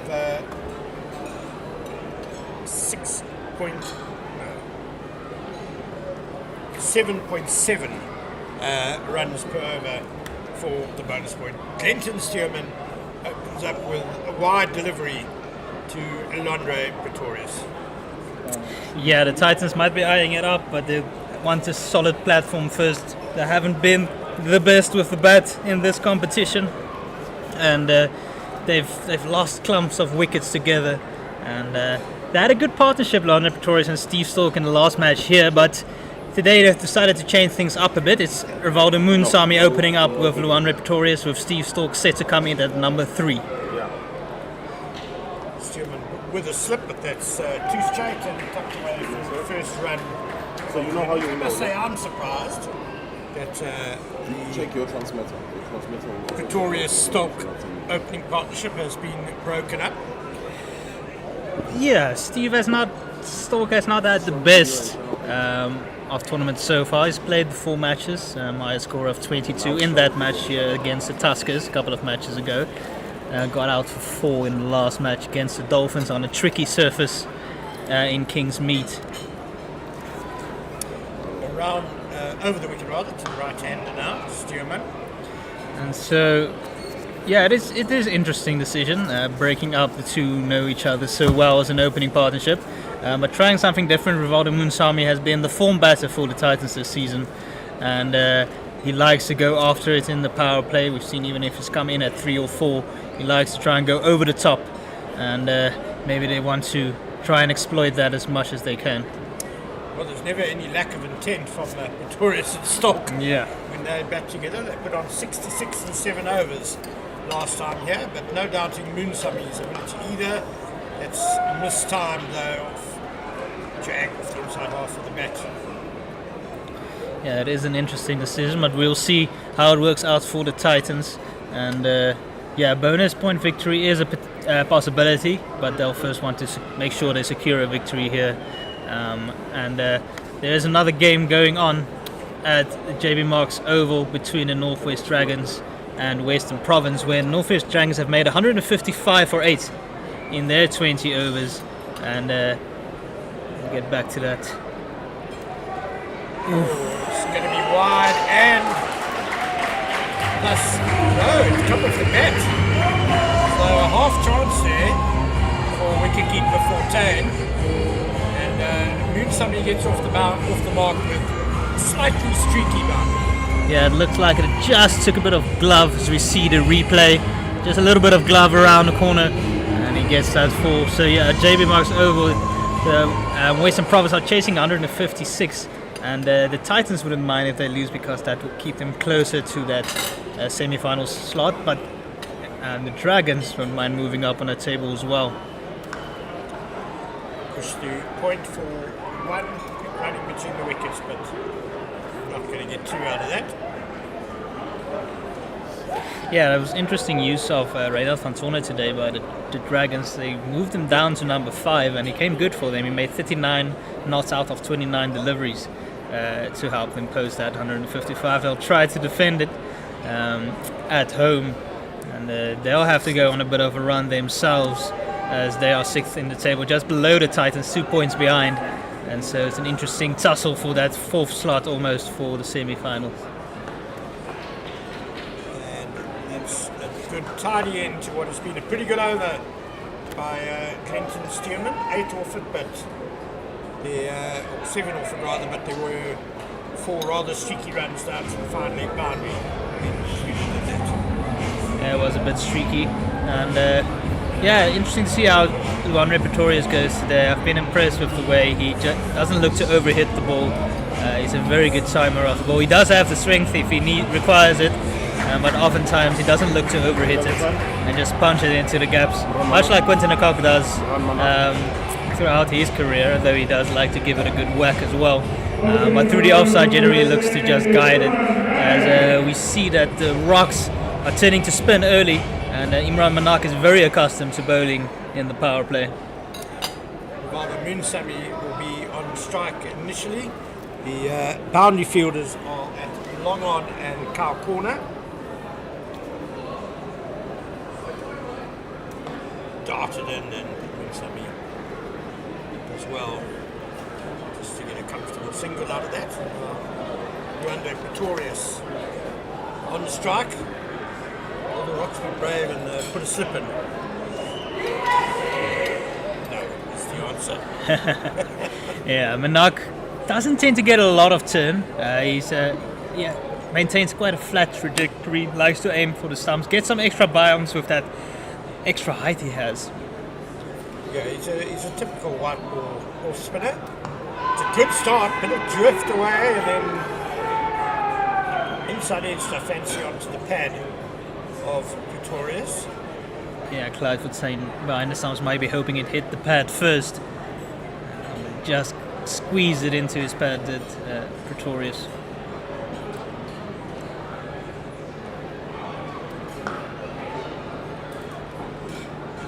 Nice and full Manak. Yeah, trying to put some early pressure on Pretorius, and Manak rushes through it over. Oh, inside half of the bat, just past square leg. That was perilously close. Yeah, Very unconvincing stroke, but you'll get 3 runs for Pretorius. Yeah, it looks like Conor Manyako originally thought that the fielder in the deep had it covered, just to realize, oh no, he had to backtrack very quickly, and at the last moment just about getting there and tagging it back in. Not caught it fall like they did in the Titans innings, the umpires. Yeah, good turn of pace by Mnyaka, and that's turned through mid-wicket for 1 by Moonsamy. Luando Pretorius probably wouldn't have faced too much of this sort of fast off spin in his fledgling career so far. He's still in his matric year at school, of course.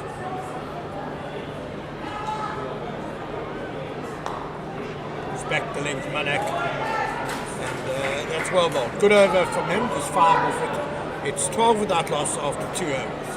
Yeah, it's certainly very different than he would have faced. I don't think there's a lot taller spinners going around, especially domestically, than Imran Manak. And that quick pace, you don't have a lot of time to adjust as a batter. You can try and play him a bit differently, a bit more of those scoops and guides against him. Just because of that extra pace, you can use it almost. But if you haven't faced it that much, you take some time to adjust. It's good to see quite a good crowd in here tonight, Ken. Yes, and Clinton Stearman continues on the Hinops river end. It's a nicely square cut by Moonsamy, just the one. Quite a sedate start so far from the Titans. Rocks keeping it quite tight, and they'll need to, defending only a target of 123. They don't have a lot of runs to play with, maybe a bit more than the Titans would have wanted them to in the end. And that last, or the second last partnership, getting some vital runs for the Rocks, getting them past that 120 mark after they were around 90 for 8. Yeah, it was the 2 bowlers, Stearman and Manak, who put on 35, very useful runs. It might be wide, it is. And what do you think the Titans will want from the power play? I think ideally you don't want to lose more than 1, maximum 2 wickets in the power play. Around that 50 mark, I think is a good score to get to in the power play. Not the quickest start in the world, but just sussing things out here early on. But yeah, I think around 50, 54, no loss for 1, they'll be quite happy with. Rocks obviously need wickets to stay in this contest. That's powerfully cut away by Luando Pretorius. Yeah, that's a real hit-me ball from Glendon Stearman, short and wide, just sitting up easily for Pretorius, and most lefties don't say no to the opportunity to cut the ball away. And done with ease. There wasn't too much of a swing of the bat there. As you say, he is not an over-hitter of the ball, Leandro Pretorius. He's got such strength and such timing. Oh, that's a beauty by Glenton Stearman. Very well bowled. Pretorius sort of came at him in that offside channel. But, Stearman got the better of him there.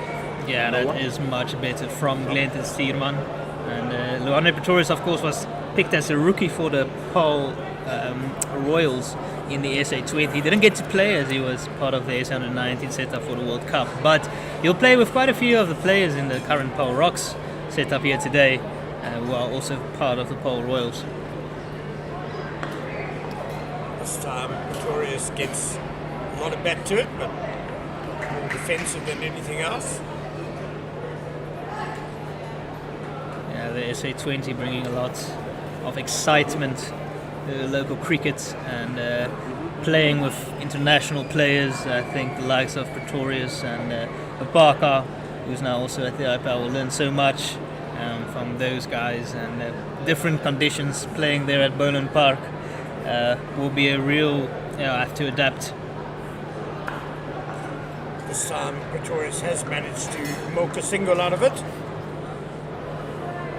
Yeah, just thinking about going from a place in the IFL like SuperSport Park for Pretorius, or like the Wanderers from Parker, down to a slower pitch at Boland Park, where it's not always that easy to hit through the line, or the pace bowlers don't get that much out of it generally. It'll be good to see what they do down there.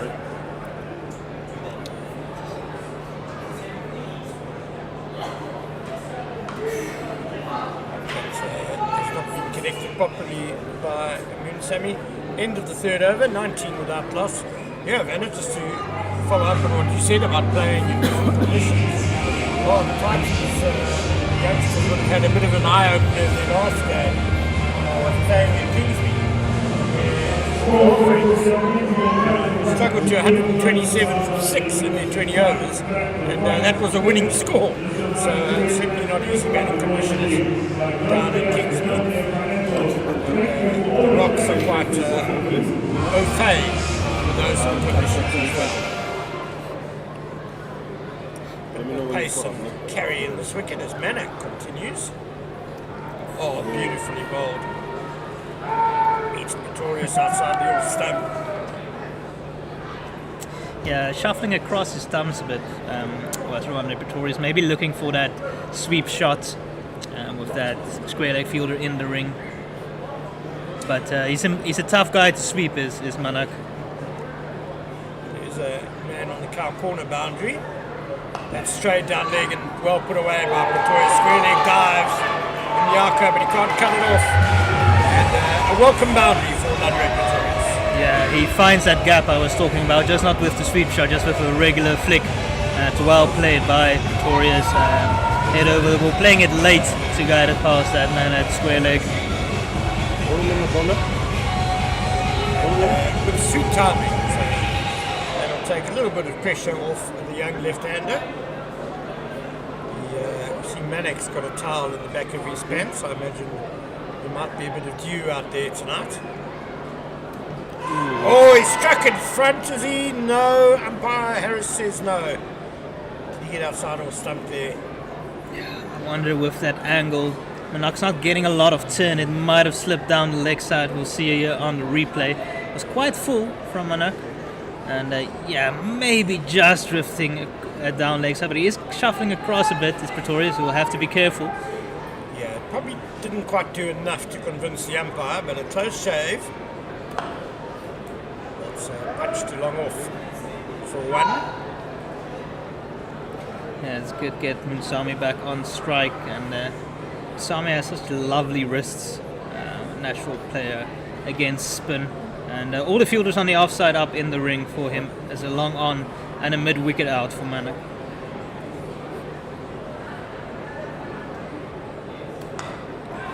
It's off the edge and caught at short third man. Yeah, that's a good wicket for the Rocks early on.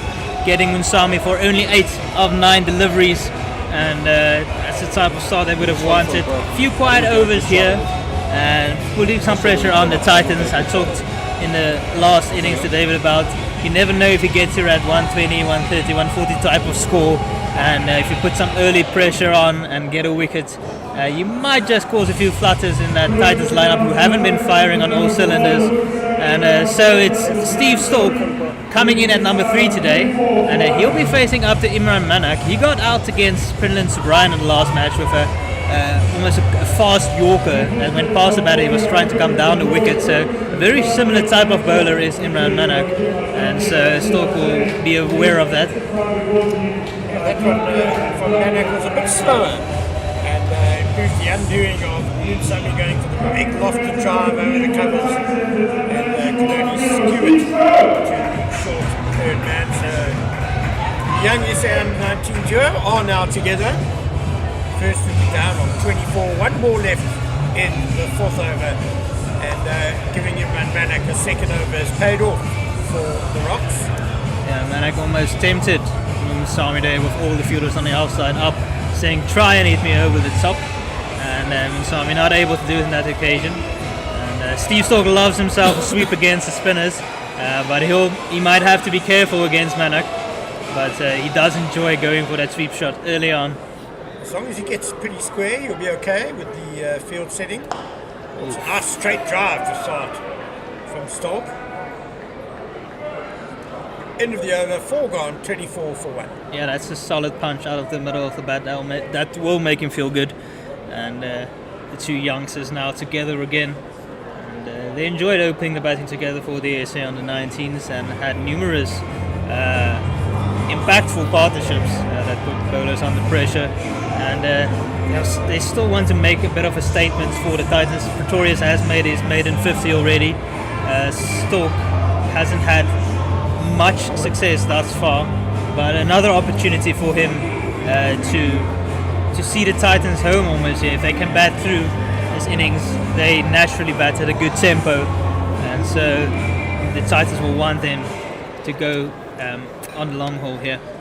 Denton Stearman again from the Hen Observer end. Beautiful ball. That could have found the edge, could have hit off stump. As it is, it's going to be a couple of byes, as it rather died on Clyde Fontaine and he couldn't stop it. So a bit of a gamble here from the Rocks.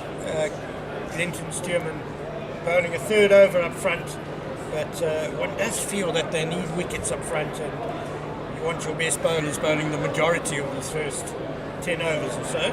Yeah, I think they realise that with a target of only 123, you can't really defend it without taking wickets, and so they want to take 2 or 3 at least in this power play to get themselves back in this game. Stearman looks threatening. Oh, just as I said, it's a wide down leg. Yeah, he has field set quite square. Fine leg and third man is up in the ring, but there is a man at a deep backward point and a deep backward square leg as well. And they know that Pretorius is quite strong square of the wickets off his pads and with that cut shot. And so they've set the field accordingly. But he can't earn too full because he's quite strong down the ground as well as Pretorius. Judging by that 50 he scored last game here, he's pretty much strong all round the ground. Pretorius. Quick single to mid-on. Mid-wicket came across and actually cut it off. And maybe with a better pickup it could have been interesting. Yeah, a clean pickup could have made it very interesting there, Ken. Was quite a tight single, but that takes Pretorius up to 15. He's faced the 16 deliveries, so going just under a run a ball for now. It was a good effort there from a wicket running around, but just not able to take it cleanly. And Steve Stork on strike to Glenn Steeman for the first time tonight, and they keep the field the same as they did for Luandre Pretorius.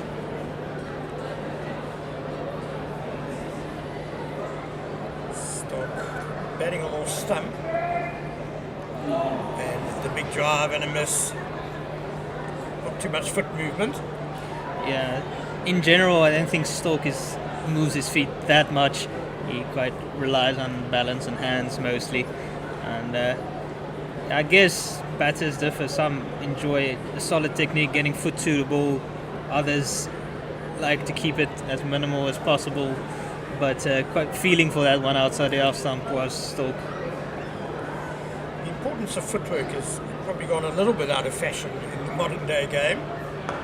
That's off the outside half of the bat and looped to extra cover, and Stuurman has the wicket that the Rocks so badly wanted. Yeah, closing the bat face too early is Stoke. Looking to go over the leg side, probably a bit too early in his innings to be looking to do that with the ball. Moving just a little bit away from him and really not getting much of it. As Stoke departs for a duck, a 3-ball duck, as he heads back, and you can sense the disappointment for Stoke. He's not been able to make the mark he would have wanted to early on for the Titans in his opportunities, but it's Sivanella Makanya coming out to bat. He's been in good form this season, and he'll join Pretorius, and the Titans just have to be a bit careful here that they don't get themselves into trouble again. They're 2 wickets down into the 5th over, going at just about a run a ball. They don't want to make this target any more difficult than it has to be. Yeah, it was a full delivery angled into the pads of Stoke, so the shot was on, just maybe not that well executed. And a lot of responsibility now on Sivanella Makanya, who, as you said, is having a pretty decent campaign, a couple of 50s and a strike rate of 127.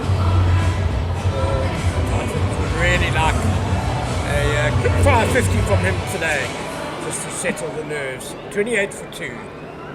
Yeah, and the extra over given to Steelman has paid off for the Rocks.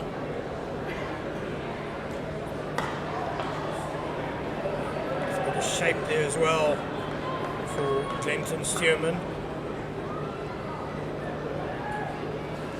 Yeah, Steelman enjoys bowling with the new ball, and it's been a good spell for him here. As the Titans have 1 ball remaining in the 5th over, still 28 for 2. They haven't found it going easy so far here. The Rocks have bowled with good discipline for most of the overs. Backing Clinton Stuurman in his 3rd over. And another good delivery. This time a slip in place for the new man, Sean van Berg. And that's 5 overs gone, 28 for 2. And at the JB Marks Oval, Western Province are 10 without loss after 3 overs, so they've also not gotten off to a quick start in pursuit of a target of 156. And earlier on, the Tuskers were unable to chase the target of the Warriors, I should say. Warriors have only lost the 1 match so far this tournament. That was against the Titans, and the Tuskers remain rooted to the bottom of the table. Which is why a win here for the Rocks would be so invaluable for them, and Manak gets a 3rd over as well. Jaws the loose stroke from Pretorius with the wider delivery. If it ain't broke, why change it? Is the philosophy with the bowling so far. Quick single there for Pretorius, and yeah, looking not to be over aggressive here is Pretorius, and with wickets falling at the other side, try to rebuild again, and so that required run rate, they need 94 now of 88 balls. They want to just keep it in touch. They don't want to go over 7 and over, just to keep it under control here. It isn't a lot, but with 2 early wickets, as I said, some jitters going through the camp. Worked for 1 by Makanya. That's his game. He's very good at manipulating the ball, getting the ones very quick between the wickets, and perhaps that's what the Titans should be doing for the next 2 or 3 overs. Just try and get at least a run a ball, just to shift the momentum a little bit, and a few loose deliveries could follow.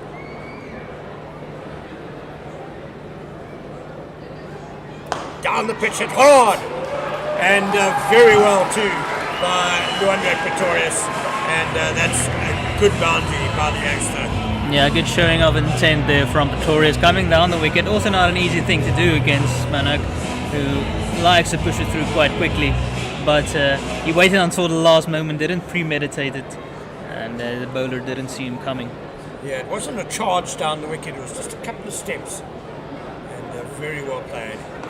This time he stays in his crease and drives off the inside half of the bat through mid-wicket. Yeah, that boundary will just release a little bit of pressure off him and off Pretorius, and that means this over has gone for 7 runs with the 1 ball remaining. Just get them back within that 6 runs and over frame. Last ball of the power play. It's shorter from Manak and a dot ball to end the power play. Titans have struggled somewhat to 35 for 2. They need 87 to win off 84 balls. So Makanya has made 2 50s this season in a T20 challenge. Before this competition, he had only made 1 across his whole T20 career. And so both him and Brandt have outperformed their general T20 stats, or how they have done in the past. And it's good to see, and they've needed it because they've struggled. Otherwise, it's been Moonsami, Makanya and Brandt really carrying the batting lineup for the Titans. They haven't gotten really much out of Stoke. They haven't gotten much out of their lower order between Bosch and Khalim. It's been these guys and Bangiso, who's not playing today, who've been putting in the runs. Yes, Simonela Makanya, also someone who benefited from the SA T20. Was a late call up to the Joburg Super Kings down the road. Played quite well for them when he did appear. Hardest Viljoen into the attack and a single to third man straight away.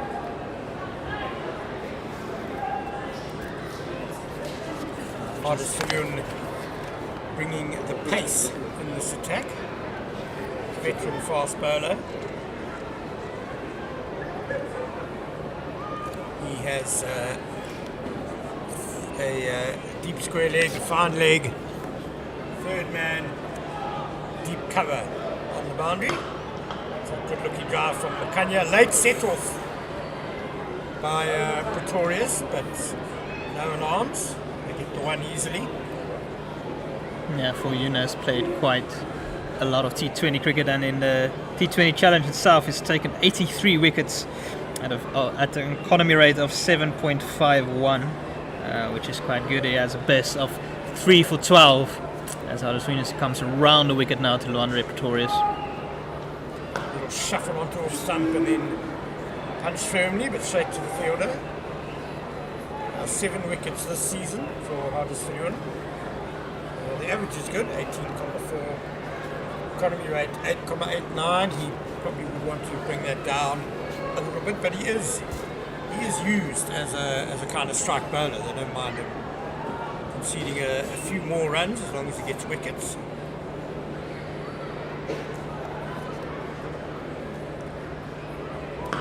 Lofted over mid-off. That's a gorgeous stroke by Luandre Pretorius for 4.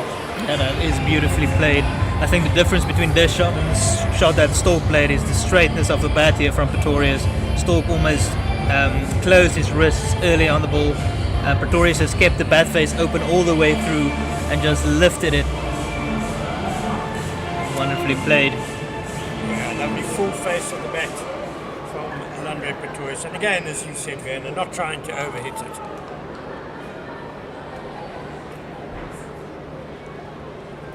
Oh, it's a good comeback from Huddersfield. Not as full, bit of bounce, nipping away. Very good length by Viljoen.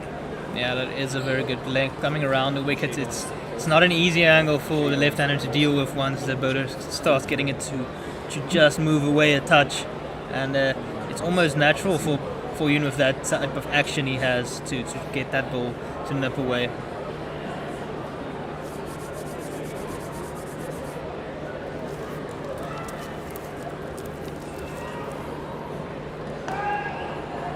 Overpitched that time. I'm sure Pretorius picked it up because he just patted the 2 extra cover to end the over. So 7 overs gone, 41 for 2, and David Midgley will be joining third over Rasmus.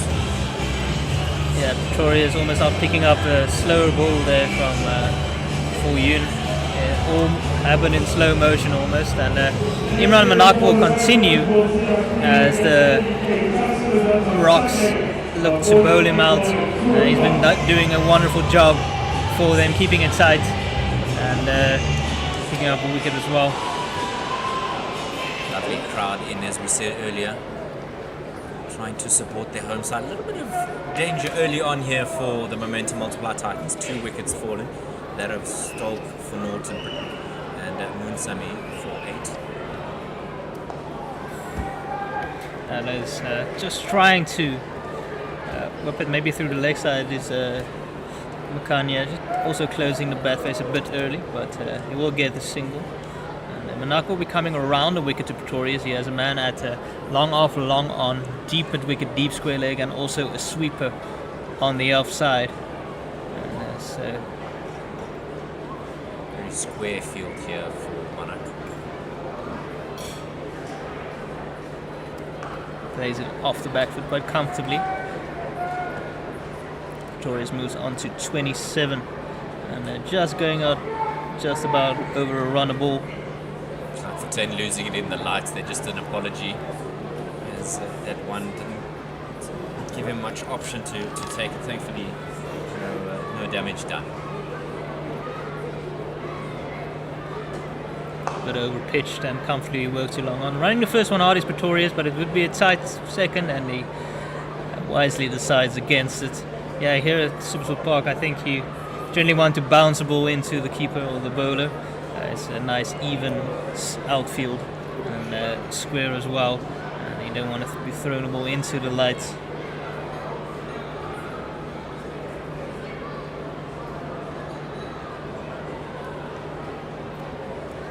Reverse sweeps comes out, but it will find the man at sweeper on the offside.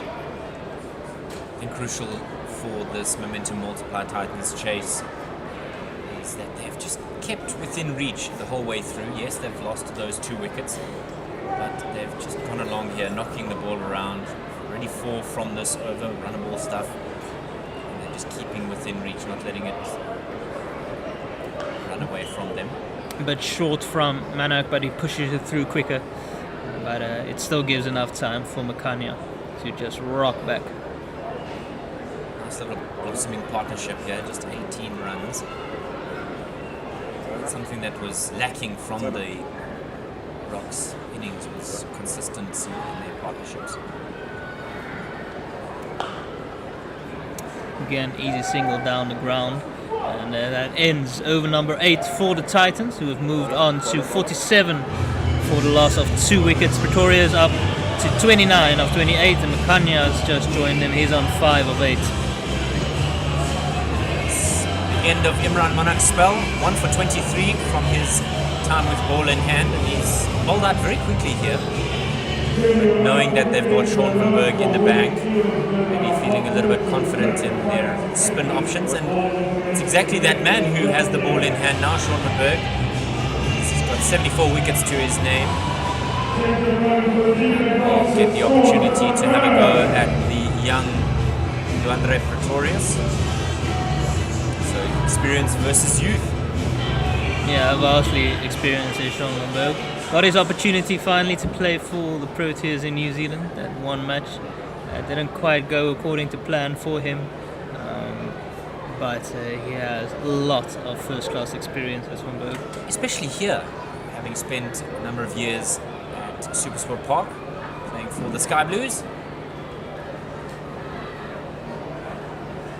Dragged down, tries to go after it as Pretorius, but goes straight into the hands of Ngajima at the boundary, and Pretorius will be kicking himself, and he goes for 29 of 29, softest missile, dragged down from Van Berg.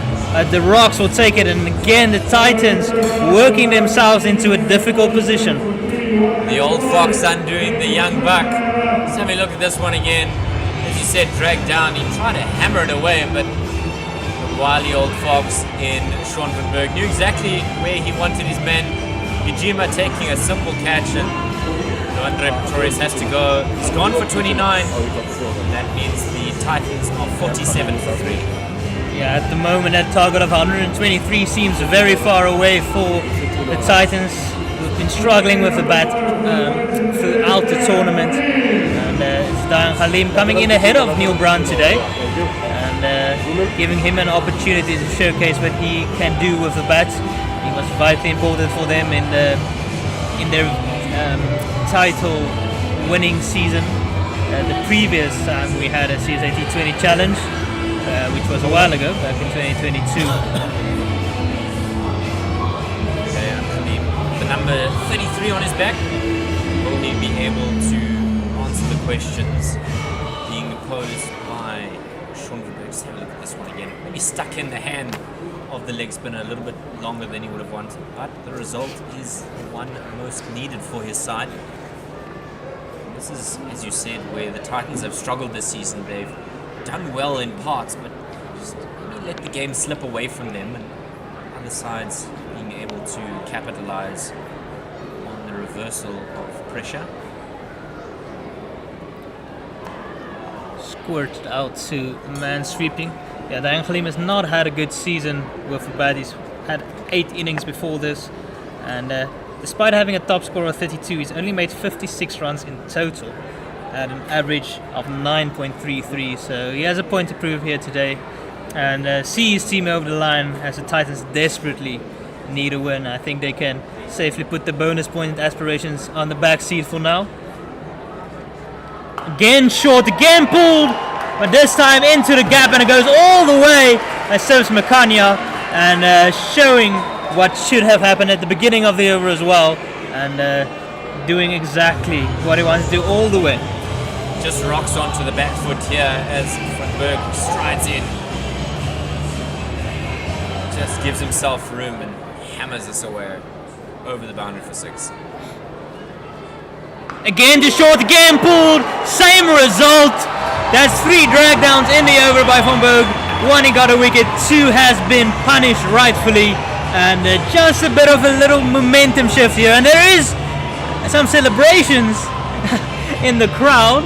And we'll have to see on the taken that cleanly though. We'll see on the replay, but the crowd are getting involved there.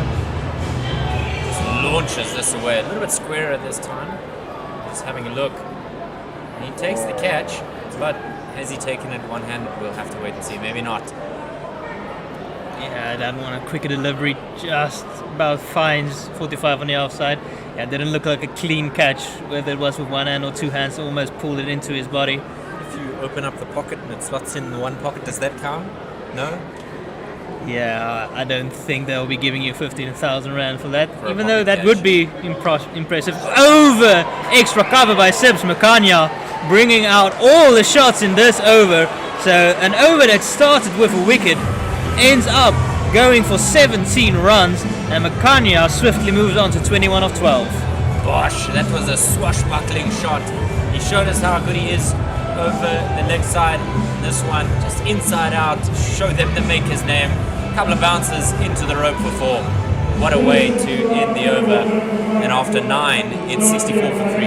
Yeah, that over suddenly alleviated all the pressure that was on the Titans up to then, and brought that required rate down. And suddenly they look back in the driver's seat, but still Dayan Halim still needs to get his innings going. Makanya has looked good this season.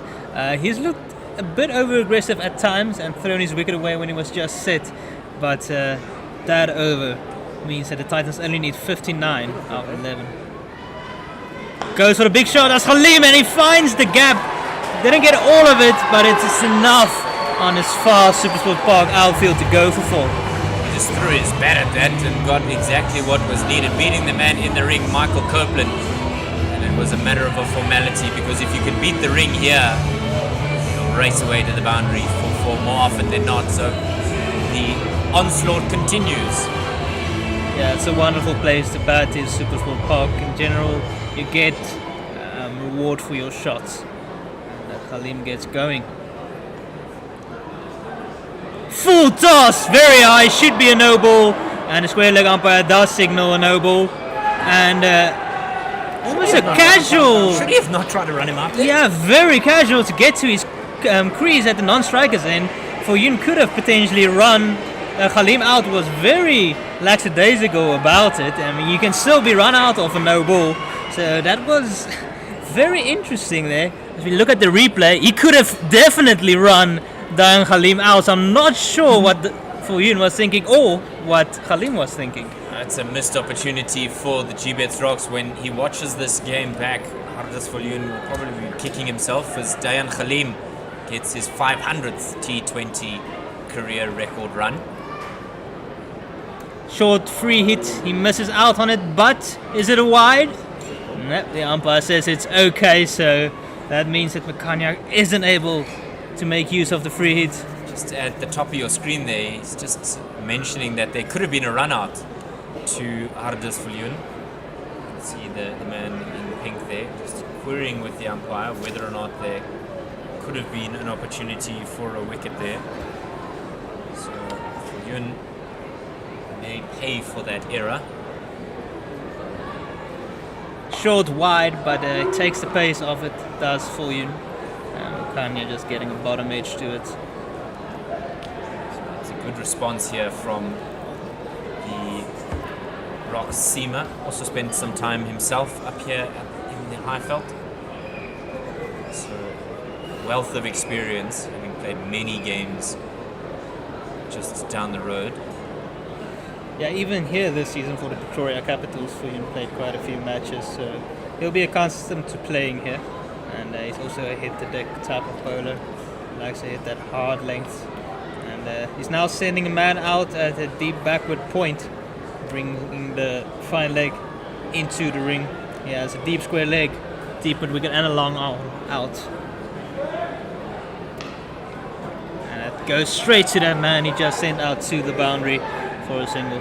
Precise execution there, because he knew that he had men out on the onside, and if Makanya was going to come across and try and play it onto the onside, he was going to have to really hoik it across the line to get anything, and then executing with the correct line and length. Same field to Dayan Halim. Goes, bumps that one out of the middle. Bit of a misfield for Nakona Manyaka, and they were running hard, and they will get back for a second. That one was skimming across the outfield. Hit like a traceable. He didn't hold back there. Mnyaka able to deflect it and stop a certain boundary, but his palms will be stinging. Yeah, a slightly cool evening out here at SuperSport Park. Some blankets around, and he'll feel that one on his hands, will Manyaka. Again overpitched, goes for a big shot over the outside, doesn't get all of it, fielder running around! Looks like it might have got fingertips to it, but seems to have gone all the way. The umpire is just waiting for confirmation of that. He's asking the fielder, and doesn't seem like the fielders have much help right now. Not interested here. He says 6. He thinks it's 6, and so they do give it 6 on the base of what the fielder says. And so that's a good shot for Dayan Halim to end off the over. The Titans have moved on to 79 for 3 after 10. Missed opportunity in the over by Hardas Fortune. The Titans, as we see the replay, looks like it might have just snuck across the rope. Honest fielder out there saying yes it did. And the Titans, they need a further 44 runs in the 10 overs remaining, so these last 2 overs making a big dent in this chase. At the same stage, the Titans are slightly behind where the Rocks were, but the wickets in hand make a huge difference. Adrian du Toit now will get his opportunity with ball in hand, and he didn't have much of a game, almost at risk if he didn't bowl here. They're not really playing that much of a role in this game after being run out. Unfortunately, it's terrible when you do get run out without facing a ball. And he will go to Sibonela Makanya, some left arm spin. Yeah, it's quite flat from the Toy rushing Makanya. He's taken the 1 wicket this season as Adrian du Toit, He's had a very good economy rate of only 5.66, and Willem Park is very conducive to the spinners, and they do like to stack their team with spin to the rocks. Again, a bit too short, punched to the man sweeping on the offside. Likes to get through his over quickly, does Adrian du Toit. As you said, often yields very low runs per over scored off of his bowling. If he can just keep it down to 6 or 7 here, skipper will be happy. Reverse sweep comes out and beautifully executed, and it's a 1 bounce 4. Dayang Halim has come out with some intent tonight. Not to be outdone by Sivanela Makanya. Reverse sweep, and he knew third man was in the ring. So safe shot in the end and well educated. Yeah, it's well done by Dayang Halim. He's been sent in ahead of Captain Neil Brunt tonight, and he's making his opportunity count thus far. The contrast from the gamble that the Gbets Rocks made with Sean van Berg coming in earlier. Down the wicket, big shot, and he gets all of it, does he? Just over the man and long off, and that's another 6. And the Titans surely look like they want to get that bonus point with the intent they're showing here. You said a couple of overs ago that they may need to put it on the back foot, but Halim wanting to get things going down the wicket, a little bit towards the leg side to give himself room. There was a man that could have so nearly been in the mix there, Michael Copeland, but in the end sailing over his head for a 6. Halim really looking to attack Adrian du Toit here. Again down the wicket, and he doesn't quite get a lot of it this time. They're running hard the first time, and it is Makanya coming back for the second. Quick running, and good double up there for the Titans. Takes them to 92 now. Just 1 ball remaining in the 11th. And that required run rate has just plummeted in the last 3 overs, down to 3.4 to the over. Again gives himself room and punch down too long off. That means that the Titans require 30 of the next 5 overs for that bonus point. And it shows that with this type of target, how quickly you can narrow it down with a couple of good overs. And the Titans in pole position now again for a bonus point as these two continue on. And the partnerships moved on to 46. Sif Makanya is on 23 of 17. Dayang Halim motoring along on 27 of 9. Clearly in a hurry, wanting to make sure, as you said, that bonus point is an option for them. Just a clinical performance from the home side. They needed it, only having 3 wins before coming into this game. In their 10 games thus far. Mnyaka will start a new over. Yeah, Mnyaka coming around the wicket to Dayang Halim. So Luke eyeing him up. It goes towards that man at deep mid wicket, but it will drop short. And Halim has definitely come in with a plan. He's come in to really take the attack to the bowlers. I think the Titans know that they really need some bonus point victories to get them back south into contention. Over at the JB Marks Oval, the Western Province are chasing a target of 156, currently 40 for 2 after 6.5 overs. Spool shot, top edge, but fine leg is up in the ring, and it's travelling all the way for 6.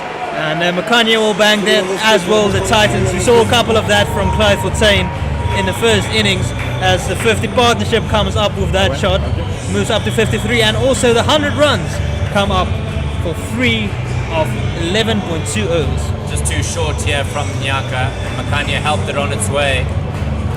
Lovely hook stroke, and some youngster in the crowd desperately wanted that one-handed catch, not able to get there in time. 100 up, coming in the 12th over.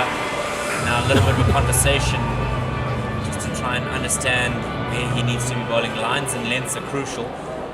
After that last hook stroke, fine leg going out onto the boundary with long off rather coming up into the ring. Titans looks like they almost don't want to give Ken Borland another commentary stint the way they're going. Short, wide, pumped over point all the way for 6, and the Titans are doing this in a hurry. Incredible, absolutely incredible. Sivanela Makanya not to be outdone by his partner at the other end. I said swashbuckling earlier, and he's done exactly that again. Just slashes at this one, over point, all the way. Gave himself a little bit of room, and held the pose as well for a brief second there. Belligerent. Slower ball, but into the slot, and it's the boot of Dan Khaliman, which means that they will be able to come back for 2 as it just deflected slightly straighter. And the Titans, they only need 15 more runs as they move on to 108. Makanya is on 37 of 20, Dan Khaliman is on 28 of 10, and they're looking to finish this very soon. Look at that stroke. Up and over. Like a heavyweight boxer's uppercut. Just leaves you shell-shocked.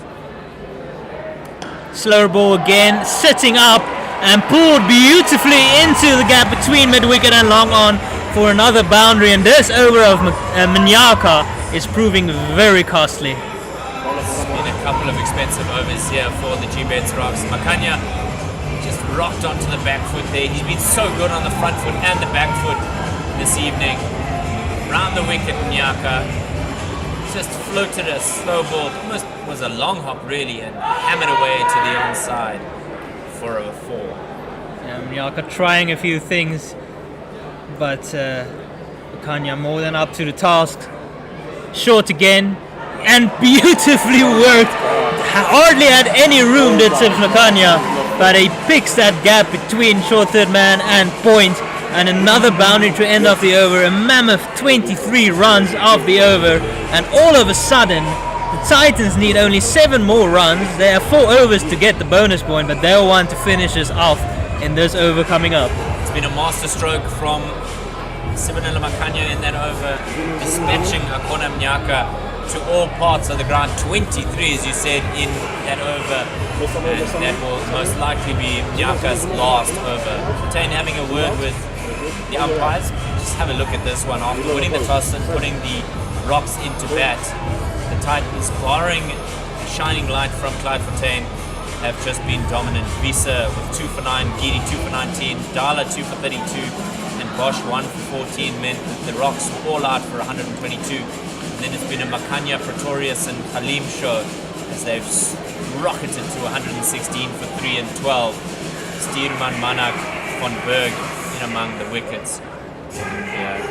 This game will be done very shortly, you suspect, with the way that this home side, the Titans, have been on a warpath to try and dismantle the Rocks bowling. Indeed, and it's Clinton Stierman coming back into the attack. Third man coming up for him. His third man and final leg is up in the ring. Fielders out at deep square leg, deep mid wicket, long on, long off, and a sweeper on the offside. And I don't think these two batters will hold anything back at this stage. And Halim has come in and struck the ball beautifully. Short, and gets the bottom edge and just about evades the stumps, and Sean van Berg gets down to it in time as they scamper through for a single. So nearly could have been the end of a wonderful innings from Halim, just getting the toe end of the bat. And for his luck, missing the stumps. Good work by Van Berg to also cut that one off. Makanya is within touching distance of a third half century for the season. And he's only faced 22 balls. Oh, but wide there from Stierman, and it is called a wide as well. Stierman doesn't look too impressed, but he never really does Stierman?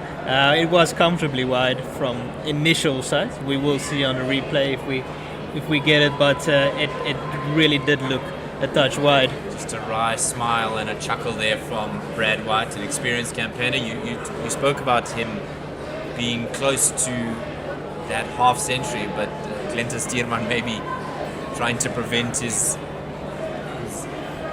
compatriot here from the Titans from getting there. Walks across, Makanya just pushes it into the gap in the end. Sweeper Stierman not going into his arc there. And the Titans only need 4 more runs to win. And they still have 4 deliveries remaining in the over as well. Halim will be looking to finish this with a boundary, no doubt. Nearly wrapped up here. As you said, just those 4 runs to win. Steelman would love to say, not me. It goes straight towards it, man, and long on. And that's a brilliant diving catch. And coming in, it's never easy as it dips on you. It looks like it might be Michael Copeland there at the long on boundary. And that's a very good catch. Some safe hands. Impressive innings by Dayan Halim. He came in and did exactly what the team required of him. 29 of only the 12 balls. And he will depart. But he's all but wrapped this match up for the Titans. Yeah, great little cameo there, 29 from 11 to get his side right to the precipice there. A good running catch there from Copeland to dismiss him. 29 from just those 12 deliveries. And that brings David Visa to the wicket, a man who spent many seasons here at the Titans. Played for 2 national sides as well. Yeah, he has, for the Proteas, and now playing for Namibia. And he's really the journeyman, is Visa. He's played all over the world. He used to form a potent partnership with Albie Morkel in the middle order for the Titans, and he's back for another stint. And he's been doing it with the ball mostly for the Titans so far, but he's been quite destructive with the bat as well. And been sent out to wrap this up. And they still require just the 4 runs. 3 deliveries still remaining in this over. And we'll see. Does he do it himself? Does he give Makanya the option to try and hit the boundary for his half century? But more than anything else, the Titans just want this bonus point win and go on into the next game against the Tuskers on Sunday. On a positive note. High backlift of Visa waiting for it. Punch down to the man long on, and Makanya will have that opportunity as he comes on strike with 3 more required for a win, 4 for a 50 for him. And that last partnership with 72, and that's what breaks the back of most chasers, is your ability to formulate a partnership with someone and do it quite quickly, because if you don't, that required run rate can just bullet away from you, and before you know it, you've lost the game. Kanya cuts that one away, but straight to the man at point.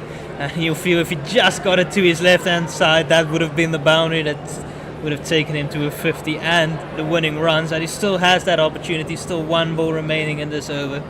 So either boundary or single if he still has aspirations of an individual milestone. But he is a team player, is Makanya. Steelman in again for his final delivery in his spell. It's been a good one.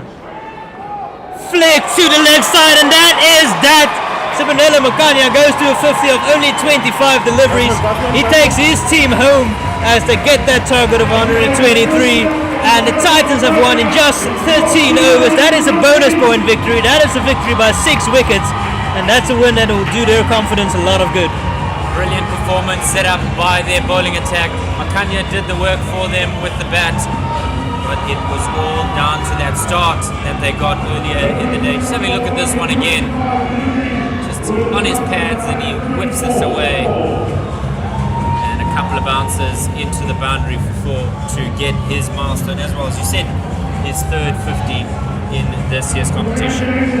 Yeah, the Rocks set a target of 123 for the Titans. After being rocked early, Adrian de Toy was run out without facing a ball. They lost Sean van Berg, who came in early for 8.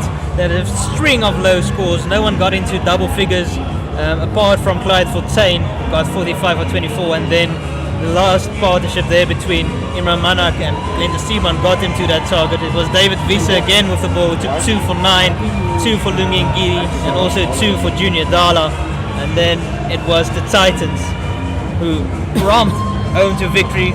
A bit of a stutter at the start with Moonsami and Steve Storr going early, but Pretoria's got runnable 29. But it is Makanya who gets to a 50 of 25 deliveries. It is Dayan Halim who came in and struck the ball cleanly for 29 of 12. Got away with one with Hardest for You, who could have run him out, but it's not to be in the end. And The wicket takers for the Rocks, Clinton Steeman 2 for 24, Imran Manak took 1 for 23 and 1 for 17 for Sean van Berg, but not enough in the end for the Rocks. They remain second to last on that table. The Titans, they still remain in 5th position, but they get a vital 5 points. And over at the JB Marks Oval in Potchefstroom, Western Province aren't finding it easy against the Dragons. They're currently 56 for 3 after 9.5, chasing 156. And the story in chief so far is Gideon Peters, who's taken 2 for 10 in his 2 overs. What have you made of the game, David? Yeah, it's been a clinical performance from the Momentum Multiply Titans. They needed a win to keep their semi-final hopes alive, and they've done exactly that, a bonus point win at that. So going into their game against the AET Tuskers on Sunday, they'll feel some confidence after back-to-back losses. It's one that they will welcome most lovingly. But as I said, their time against the Tuskers hasn't been all that great. The Highveld side struggling against the KZN Inlands side. So they'll want to make sure that they get the W on Sunday as well to put pressure on those semi-final spots. But in the end, the Titans win by 6 wickets. The Rocks will have to go in search of the victory. The batter of the match, as you can see, Sibonelo Makanya, a well-earned title for him this evening. Just a great 50 from him to steer his team home in this CSA T20 challenge match. Sunday is 2 p.m. Myself, David Mitchley, Gert Maloney and Otto Simon will be together as we bring you that game in the CSA T20 challenge. From all of us here at the SuperSport Park Oval and from all of us here at the Pitch Vision and SuperSport broadcast, thank you so much for joining us. We'll see you on Sunday evening, and have a good evening to you.